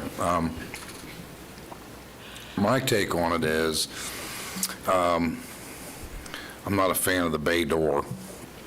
I think that's something we ought to be just flipping a tab for. It's an infrastructure project for public safety, and if it needs it, it needs it. We just need to write the check and call it a day. But if you want to wait, so be it. My concern, first, two issues on the medical examiners. Some of our fellow counties who are part of the ME consortium for District 5 and 24 are making a request, legislative funding request, to pay for a new facility. So there's 6 of us involved. As far as I know, 2 are asking for that request. And the thought process was, if all of the counties are asking, there may be a better opportunity to spread that initiative and maybe get something in the way of funding. The design, at least at this point, is done. RFQs are on the street, so we would not be in fear of impacting anything that we've already started or limiting it to PD&E, if you will. That's one section. The more pending section is what's called the due process funding. And the due process funding is in place statutorily and has been for eons. And one of the unintended consequences has been with the legislature recently passing the new fentanyl laws that make it basically a capital crime if you've dealt fentanyl or some form of fentanyl that has caused somebody to die. Now, a lot more work has to be done from a pathologist's standpoint. A lot more work's got to be done from the ME's position. All that's great because we all obviously want bad people to go to jail. Nobody debates that. But in 22-23, the judicial funding for the entire due process, which is for court reporters, expert witnesses, including medical people and so on and so forth, was $19 million. After the legislature took this action to prosecute for these crimes, it's only gone up to $22 million, which basically is a cost of living increase with no consideration whatsoever. And what I've learned when I've reached out to some of our legislatures, they have no idea what it even is. They don't even know what the due process funding is or how it comes to be and and what it's supposed to be for. So the unintended consequences ends up being is all of us throughout the state that have medical examiners who should be in the lab doing medical examiner work are now spending in those counties who are prosecuting under the new law, which ours is one of them, which is great, are spending more than 50% of their time in a courtroom testifying, which now means we have to purchase or we have to hire additional medical examiners to do the in-lab work while the others are in court testifying. So it's not an ask. I'm not asking for money. We need to escalate this and inform the legislatures that this is a problem. It's just not here. It's statewide. As a result, those counties who have their own ME either end up paying directly for those times that people were in court that otherwise would not be there, or they found another funding source to pay for those experts, including their ME. So that's basically the bottom line on that. I think it's more of an education process and talking to the legislatures who then have to get with the judicial and understand, and I'm shocked that this latest round of judicial review did not contemplate that increase at all. Commissioner Herr, and then Commissioner Delarey. Thank you. So for point of clarity and then comment after that, the request would be for appropriation for the building, and the request would be for lobbying for, hey, can you pay attention to this and figure this out? That's right. So two different requests. That's right. And what is the dollar amount for the building? Well, I'll let staff brief you all on that. That seems to be a moving target that I don't think we're best to go into right now. Okay. Christian has been very helpful in that, in reviewing documents have been produced, but I'll leave that for them to brief you on. So from a due process perspective, I would say, yes, we should do that. I would also tag on to that I'd like to know if that is an area where we can use the money recovered through the opioid lawsuits, because that seems like there is a... Direct nexus, yep. Yeah. There's just good karma around that, right. Quite honestly. And there's probably nothing more preventative than getting the folks that are dealing it off of the streets. So I think that is very interesting. And from the building perspective, I'll wait to be briefed. But I would say that if we have 6 counties that are asking for appropriations to build a joint effort, it might be worth putting in there. I don't know at what expense that would be. I heard you to say that the fire door is a decent ask because Senator Broder sits on the fire committee. So that's... He oversees the budget for fire. There you go. So that seems like, why would we not do that to me? That seems like a whisper in the ear that might be worth picking up on, because there's always use for the funds that we have. Not quite done. Oh, okay. Addressing the Okay, go water ahead. issue, I concur. I think several of the other commissioners already said what needs to be said in that realm. The master plan that was brought up for our water, all I can say is I've been on this commission now going on the 5th year. It's come forward twice. It's been beaten back and not accepted. I think we need to have the reality. It's a living document. Bring us the best work product. Let's get moving. Change it as we move forward. Amend it. It's always been, to me, a living document that is subject to change. And until this board determines to adopt even the work product that's been brought to us twice, I don't know how we can give staff direction to actually do something or accomplish anything. So that's my point on that issue. Commissioner Constantine? And on that on that holistic water plan, I believe in talking to Ms. Hornberg that is something that is going to be coming up rather soon, and she's going to be giving briefings to all of us. So I concur that that's, something that we all would like to see. We made it a priority a number of years ago, and I know we've been working on it, but it is, from what I hear, coming to us. Commissioner Delary? Thank you, Madam Chair. I'd agree with Commissioner Herr's comments on the ME statement that Commissioner Zimbauer, so I'm not going to repeat what Commissioner Herr stated. Looking forward to the briefing, as well as I think that Commissioner Herr and Commissioner Zimbauer are correct that we need to make the legislators know or aware, educate them of what the intended consequences happened. And I think that should be one of our priorities. Yeah, I think education is something that we should be doing all the time, every year, with our delegation, regardless of a list of priorities. And we don't need, not that I'm saying we don't put it on there, but I think our priority list is supposed to be just that. It's supposed to be our most important priorities. I'm not saying that the ME discussion isn't a priority, but I would hope that with our lobbying team and the relationships that we have with so many folks, that would be something that would organically be happening on a regular basis anyway. We have all sorts of things that pop up, that we have aha moments that, I would hope that just because something doesn't make it to a list doesn't mean that we're not actively working to educate and collaborate with our delegation. So stick it on the list, don't stick it on the list. It may be a multi-year endeavor. If it's as heavy a lift as it sounds like it may be on the building side, there's nothing that says that these things, we can't be laying the foundation to then see something come to fruition in successive terms. Madam Chair. If I could just finish my thought on this, and then I will definitely recognize you, Commissioner Constantine. Love the septic to sewer pilot, continuing those, chipping away at those. I think that's great.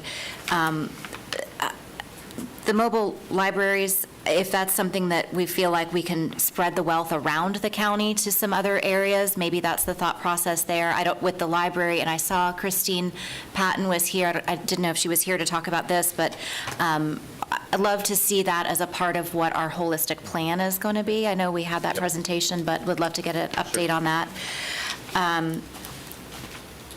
I originally, on the Fire Station 28 door, I hear what Commissioner Zimbauer is saying wholeheartedly, but then I'm thinking, well, if the money goes there, then we can use that money for something else that we would have a need for. So if we can get it, let's get it. The Rosenwald project is obviously, we've talked about that for so many years, and this entire board has been so supportive, and so to see an opportunity to continue to make headway on that and have the legislature be a partner with us on that specific project, because it is so historically significant, I think is a great opportunity for all of us.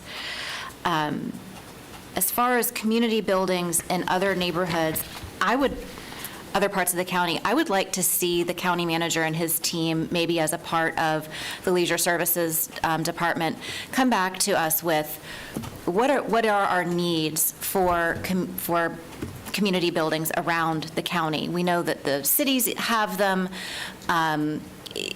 Certainly, Midway has a quasi-community building kind of thing, and the Geneva. And I'm gonna get this wrong. So someone from Geneva is watching this right now, and I'm going to get an email that says, you got this wrong, and I'm admitting that up front. So from my recollection, which may be fuzzy, there was a building that this county owned in Geneva that we gave to the Geneva Citizens Association. School system, I think, one of the school-owned buildings, wasn't it? There were two. There's the old school. Right. That's just north of Geneva Elementary. Mm-hmm. And then there's what they have, I think, is the Historic Society that is south of the elementary school. Mm-hmm. And at one point in time, the reason I remember this is because when the building was given to them, they neglected to check in with the property appraiser's office and switch it to be a nonprofit so that they didn't have to pay the property taxes on it. And so they came to this board asking, and we were not on, many of us were not on the board at the time, a couple of you were. They came to the board asking for the board to pay the property taxes for the association because somehow that got lost in translation, that they would that they were supposed to say that we no longer have to pay. They didn't apply for the nonprofit, whatever. David Johnson will remember this like it was yesterday because I remember talking to him about it at the time.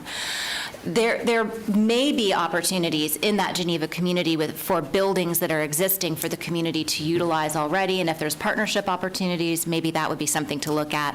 Again, my memory is very hazy because I wasn't on the board at the time, but I know there's a lot of need all over the county for that, but I think if we could get some insight from staff on where those resources could have the most impact, I'd love to hear that. Commissioner Constantine. Thank you. I wanted to just finish up on the due process and say that I would like to have more information, but the state opioid task force, which has just been established, is going to be chaired by the Attorney General. And I think that maybe this would be something that we'll be discussing. And I just wanted to let you all know that. I don't think that with all the needs and all the programs that are going to be done, that we want to take money that's going, out of the $18 million that we're going to get to use in court proceedings or pretrial. So I think that that's something that we can look into and discuss, and I do believe that there's going to be a lot more information brought forward on it. Okay. Do you need any other direction, Ms. Johnson? No, I did just want to circle back, and with respect to the ME building, we typically submit our approach requests early because our representatives only get a certain number of spots, but we do have until mid-November. So if we need additional time to hone down that amount, work with staff, work with the other partners, we can certainly use that. It doesn't have to be perfect by September 12th, but I'll certainly add that to the list and get as much information between now and then. And if we need a few more weeks to iron it out, we certainly can do that. Commissioner Zembauer. Yes, I think what I would suggest, because of the timeline, is if we can just ask staff to brief my fellow commissioners on what's been transpiring on the new ME facility before we give direction to go here, I think is wise. I agree, 100%. And that's probably, and honestly, it's a moving target, so they'll explain that all to Understood. you. So. Anything else? Commissioner Hur? Just for clarity, I think we still want to get it in early, but we're going to put a plug in there? Is that what you're saying? Yes, Are we I'll saying have the it same ready to thing? go. Okay. And we'll hit send Got it. once everyone feels comfortable with all the information. Okay. And collaborating with 5 other counties doesn't mean that we're going to have this thing figured out in the Same next number, 2 months. right. That's Correct. So it's okay That's if right. it takes us some time to get this all Absolutely. wrapped up in a neat little bow. Okay. All right. Thank you very much. Thank you. Your next item, Mr. Gray? Yes, thank you, Madam Chairman.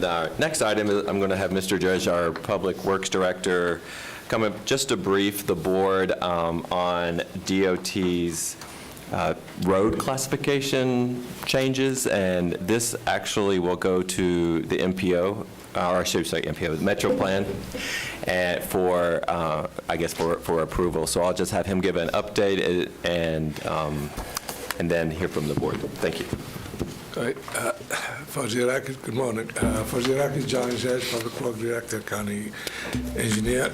A few months ago, you direct us to brief every commissioner individually on the list of the proposed reclassification, and we have and then bring it back to the board as a whole. Myself and staff have briefed every one of you on individually, and also we provide you a list, presentation, very detailed presentation. Also, it is Excel sheet of all the streets, the proposed street, and also sheet also we talk about some of the impact we look at from land use. Also we talk about access, we talk about speed, and so on. Today I have a very small, very brief presentation, and the information we have, which is was provided to you previously and discussed. And after that presentation, I can go as detailed as you like, or as small as you want. At the end of the presentation, we will ask your recommendation, our recommendation for you to give staff approval to go ahead and get with the DOT for the approval what's proposed. Starting with the presentation, it is the 2023 FHWA DOT roadway functional classification presentation. Okay.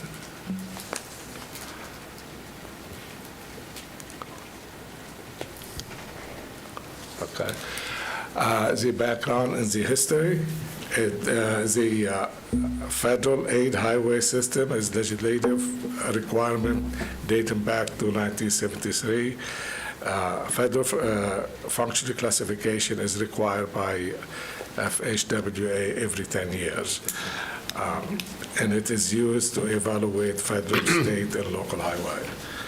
Functional classification map must be revised by DOT. Cooperative effort between the federal, state, and local municipality. The principal purpose of roadway classification is to establish the relative importance of a road in the overall hierarchy of roadway. Functional classification is used for planning, budgeting, programming, and physical management, and used by other offices within the outside the DOT directly and indirectly to help meet other federal requirements, including the preparation of DOT work program and the Metro Planning Organizing Transportation Improvement Program. What I have in here is the current status. The DOT provided the week of April 24, 2023, the list and map dashboard of the proposed changes to each city, county, and Metro Plan Orlando, seeking comment changes by June 6, 2023. Seminole County requested and received an extension.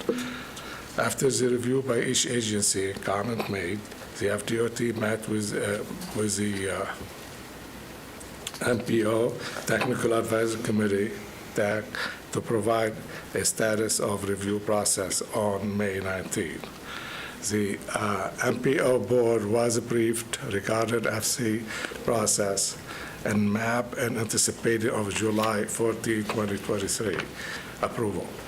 This approval has been tentatively moved to the September 13, 2023 MPO board meeting, awaiting Seminole County changes. The final set of the FC map are expected to be signed by DOT and submitted to the FHWA sometime in 2025. Here what I have the function classification category. We have a 3 category as the principal arterial, and you have which is interstate, freeway, and expressway, other and minor arterial. You have the collector and also the local. Collector is a major collector and minor collector. And the table next to it is a relationship between the FC and the travel characteristic, which you have a copy of it in your report.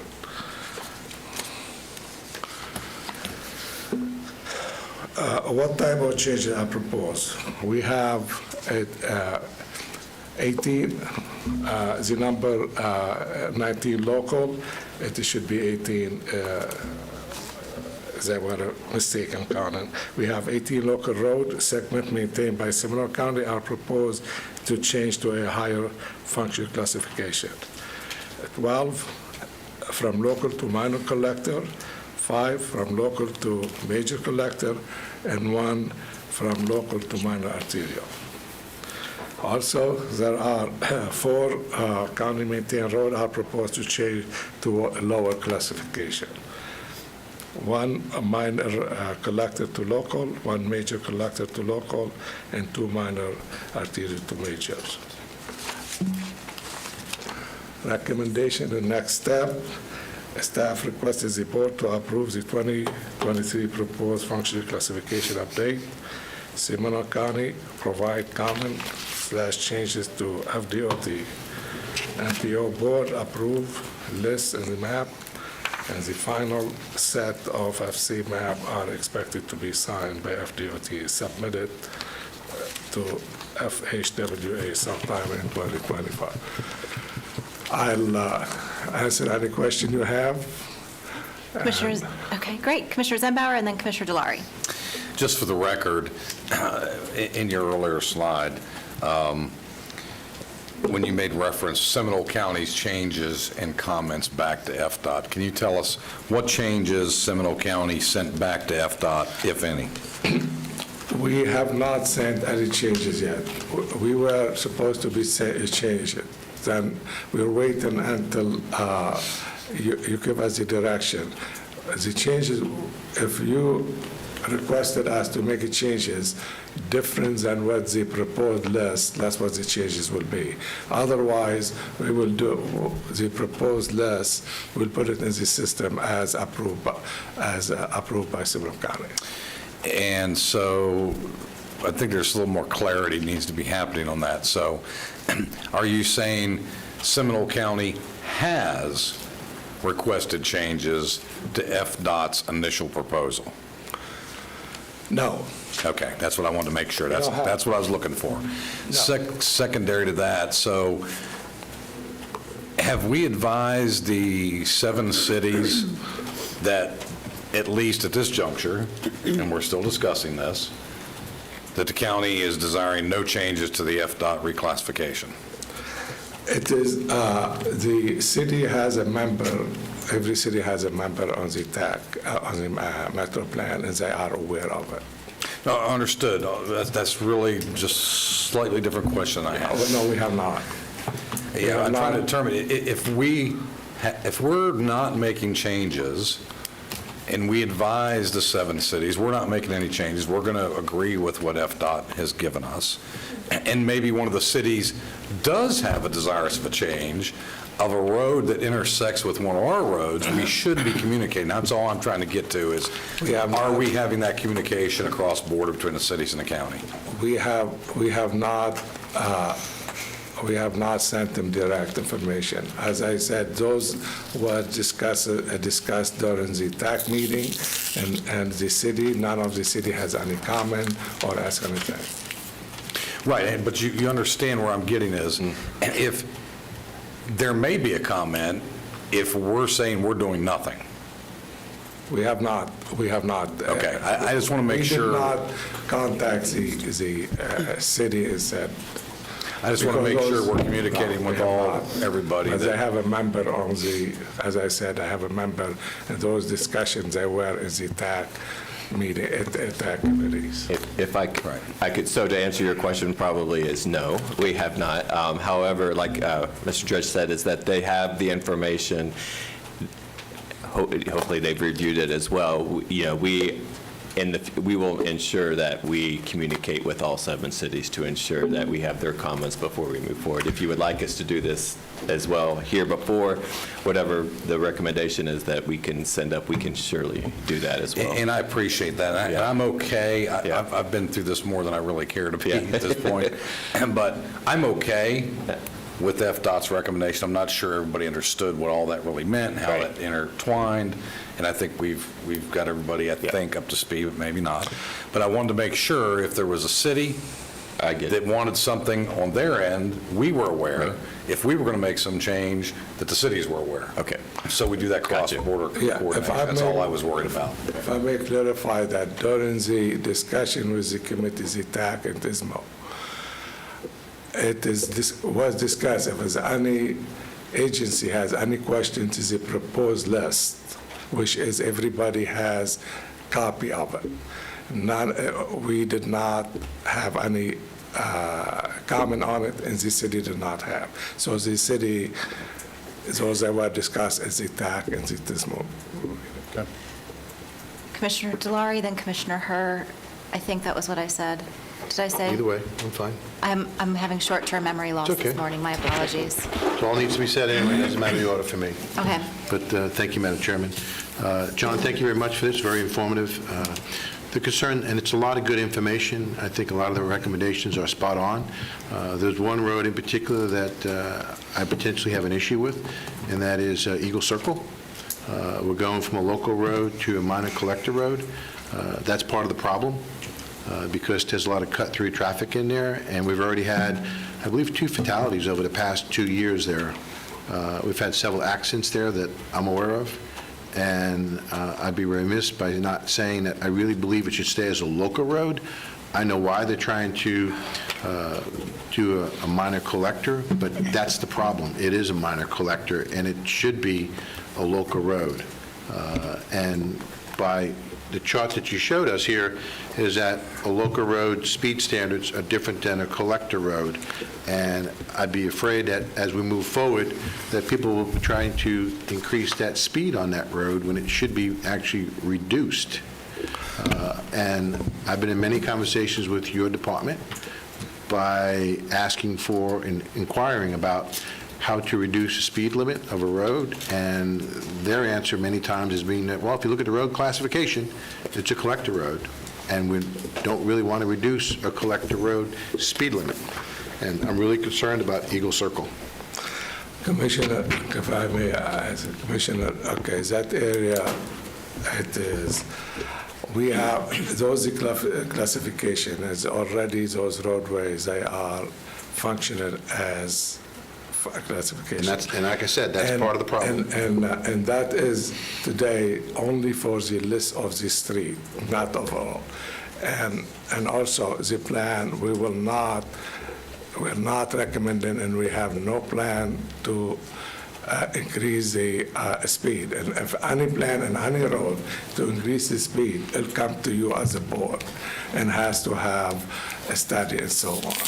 But those is just specific for those. In that area, we look at it also from land use, from other issue.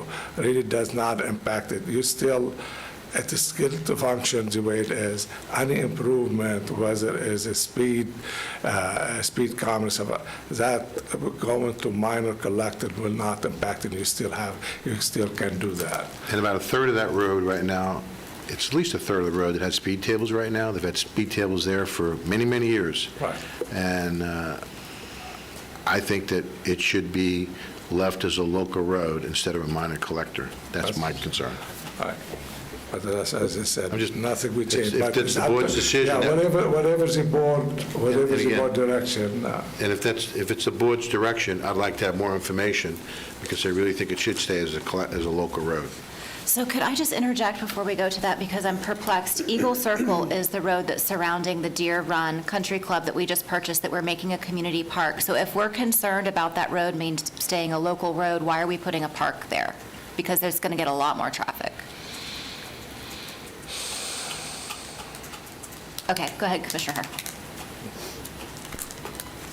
Hearing none.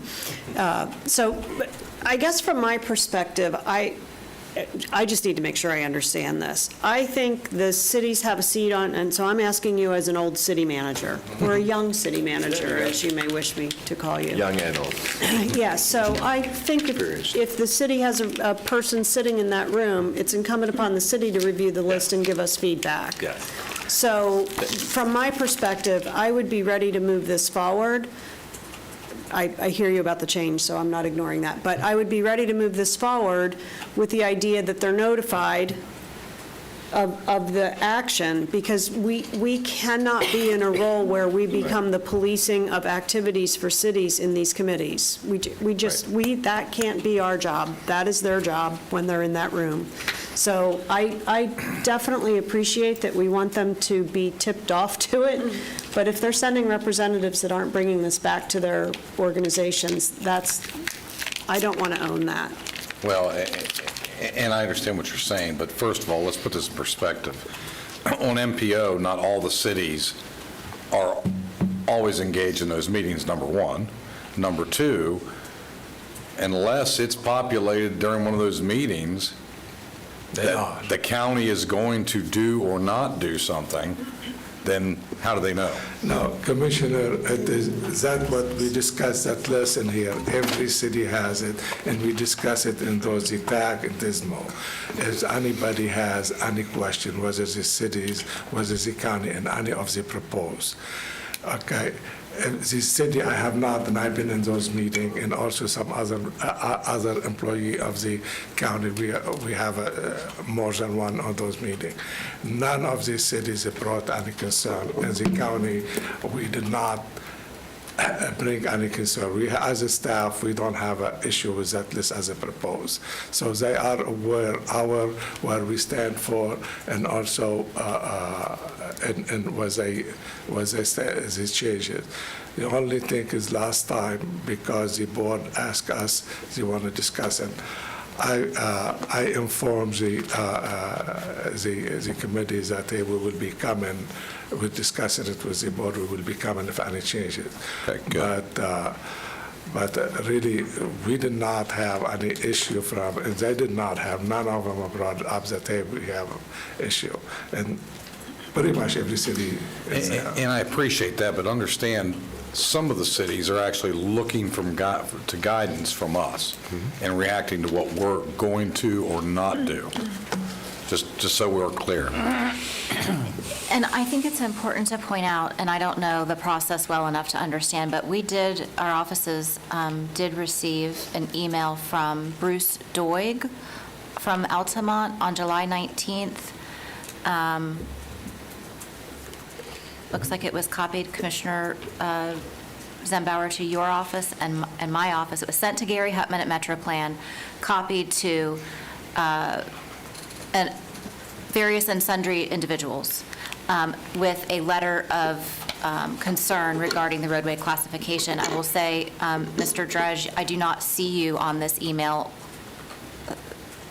I don't see you on this email, so I'll make sure that this gets forwarded to you. You and I appear to be the only two in our organization who received it. It was your assistant and my assistant that got the emails. Maybe because we're on MPO. Right. And I believe, my understanding of that is that it does go out to all the cities, of course, in the county, for us to review. That's why we sent it to your offices. I'm sure they did. The cities, I'm sure they would have, I hope that they would have done that too, and then they communicate back to MetroPlan if they have any concerns. And so, but Commissioner Zimba, I get where you're going from too. We'll take an extra step too as we go through this process as the point going forward to ensure that, that we have feedback from our cities as well. Great, thank you. It is also, we sent it to the school board to make sure the school board has it at the airport as well. That's the list. Great.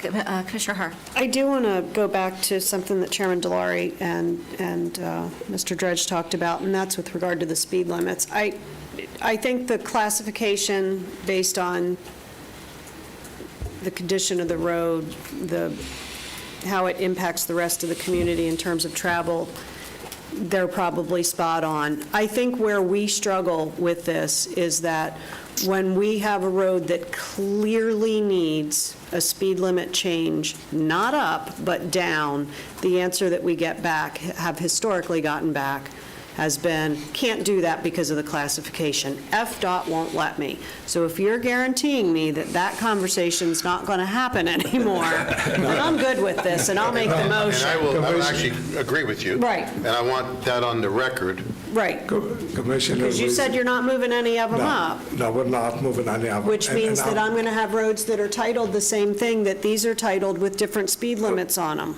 Okay, the speed limit, we have no plan to increase the speed limit. And sometime, and I know in your district, you asked for to reduce our speed limit. And I think the conversation okay, you put a speed limit, target speed limit, we call it, and I think a DOT moving toward to that target, and we working with them. Then you have to implement something to make sure it is, that speed limit, that vehicle, they slow the speed, not just by changing the time. But on county road, it is to reduce the speed limit, it is up to the county. Now, on state road, that's a different story. And also, there is a study, and also we're doing now, we will be coming to you about, to put a policy and guideline, how to address it is, what I call it mobility, you may call it differently. You'll be able to put target speed, and what is the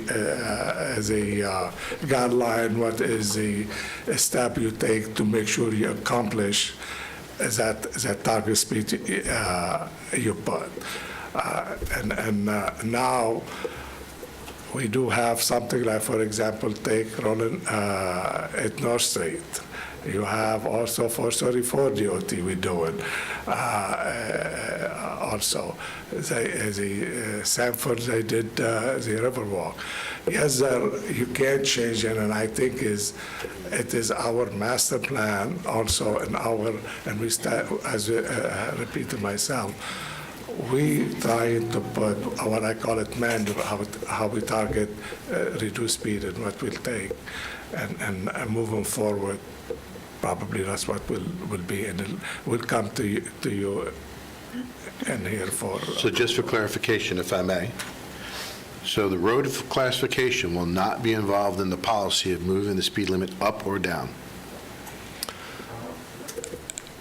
Or for the existing, no. I just need a yes or no, John.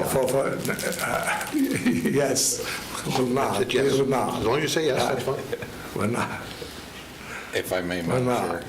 Sure. I think I got to clear this up just a little bit more. Yes. Yeah, and then. So I'm going to ask a very then I'll simple, make a direct motion. question. And If a commissioner has a need or proposes a reduction of the speed limit on a county road,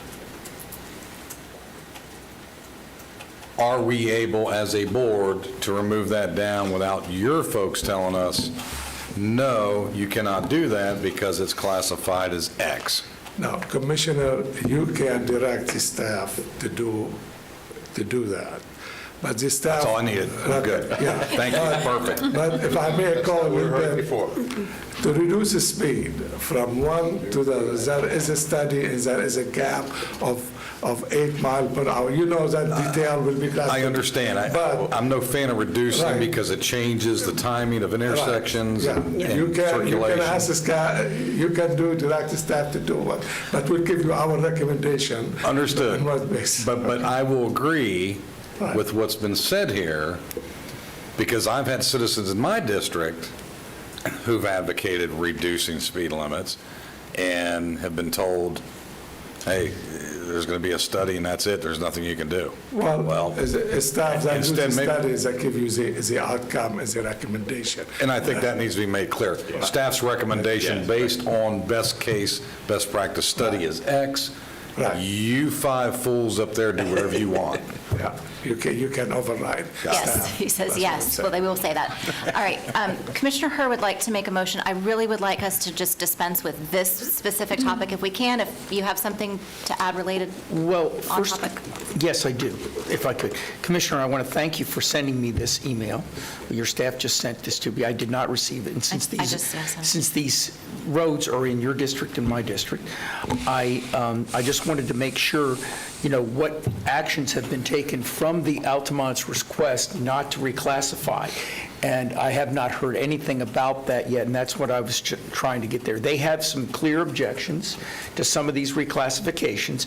If we're going to make a motion to approve these, I have a little bit of a concern because I don't want to, being in disagreement or contrary to their requests, because I think some of their requests make a lot of sense. I'd like to see it. I haven't seen it yet. Okay, Especially Douglas, I'm sorry, but especially Douglas, Florida Boulevard, all of these make sense to me that we do not reclassify. So I'm going to go back to what was said earlier in the sense that we are not the conduit for every city's objections. And so they have clearly communicated that to MPO, which is where this is going to land. Right.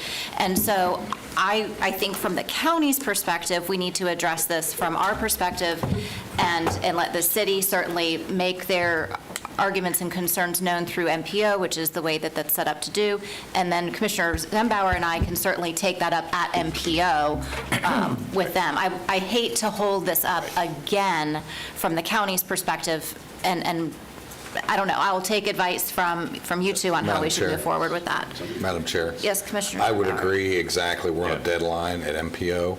This is coming up on our next agenda. It's already been put off once. Right. FDOT gave us the latitude to push it off. So I would agree it needs to move forward. I will support the motion.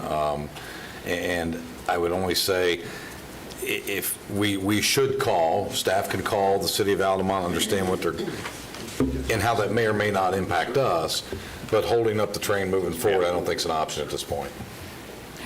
Noting and understanding that Altamont has concerns that have been expressed to MPO, and those will be addressed there. Correct. Is that acceptable with the caveat, Commissioner Herr? Well, I would point out that in this email, his presumption is that when you change the classification, the following are not designated as we're opposed to the changes because it is inappropriate to raise the speed limit on the roadway, and doing so will create safety issues. So their assumption is that the speed limit changes. That's my issue. Now, that is my 7-second read because we just got this, but And my only interaction on the other was just to understand any roads that they're concerned about that intersect with us. Maybe it's something we didn't catch or didn't realize, or I don't think so. what do we do? So here's what I'm going to ask if we could do this, is we're going to break for lunch, and let's have the county manager bring this back to us this afternoon, give you all some time to look at it, review, have a conversation, and then you can let us know what your recommendation is at that point. That's a good plan. I Is can that do good? that. Yes. Okay. Is the board comfortable with that? Yes, I am, but that's Okay. my concern about Eagle Circle, just exactly what the person stated. All right, well, I'm going to bring the park back up again. All right, anything else, Mr. Dredge, right now, or are you looking forward to this Okay, do afternoon? you want me to look at what Altamont sent email? I'll get with you. Yeah. I'll get with Okay. you. Yep, we'll reconnoiter this. I'll get with you, G. I'm sure you have some concerns. Thank you so much, Mr. Dredge. The speed limits won't change. Ms. Latour, do you have anything for us this morning in your briefing? I do not. Thank you, Madam Chair. Okay. I do want to correct myself. I knew I was going to be wrong. Commissioner Zembauer, you were right. That building was given by the school board to the Geneva Citizens Association, and there is a reverter clause in the deed, which is also very interesting. Understood. I think school board technically still has rights to it. It's fascinating. But I just want to get that on the record. I was wrong. Good. Saving Richard Creed in the email. Anything else to come before the board before we recess for lunch? No? All right, we will be recessed until 1:30.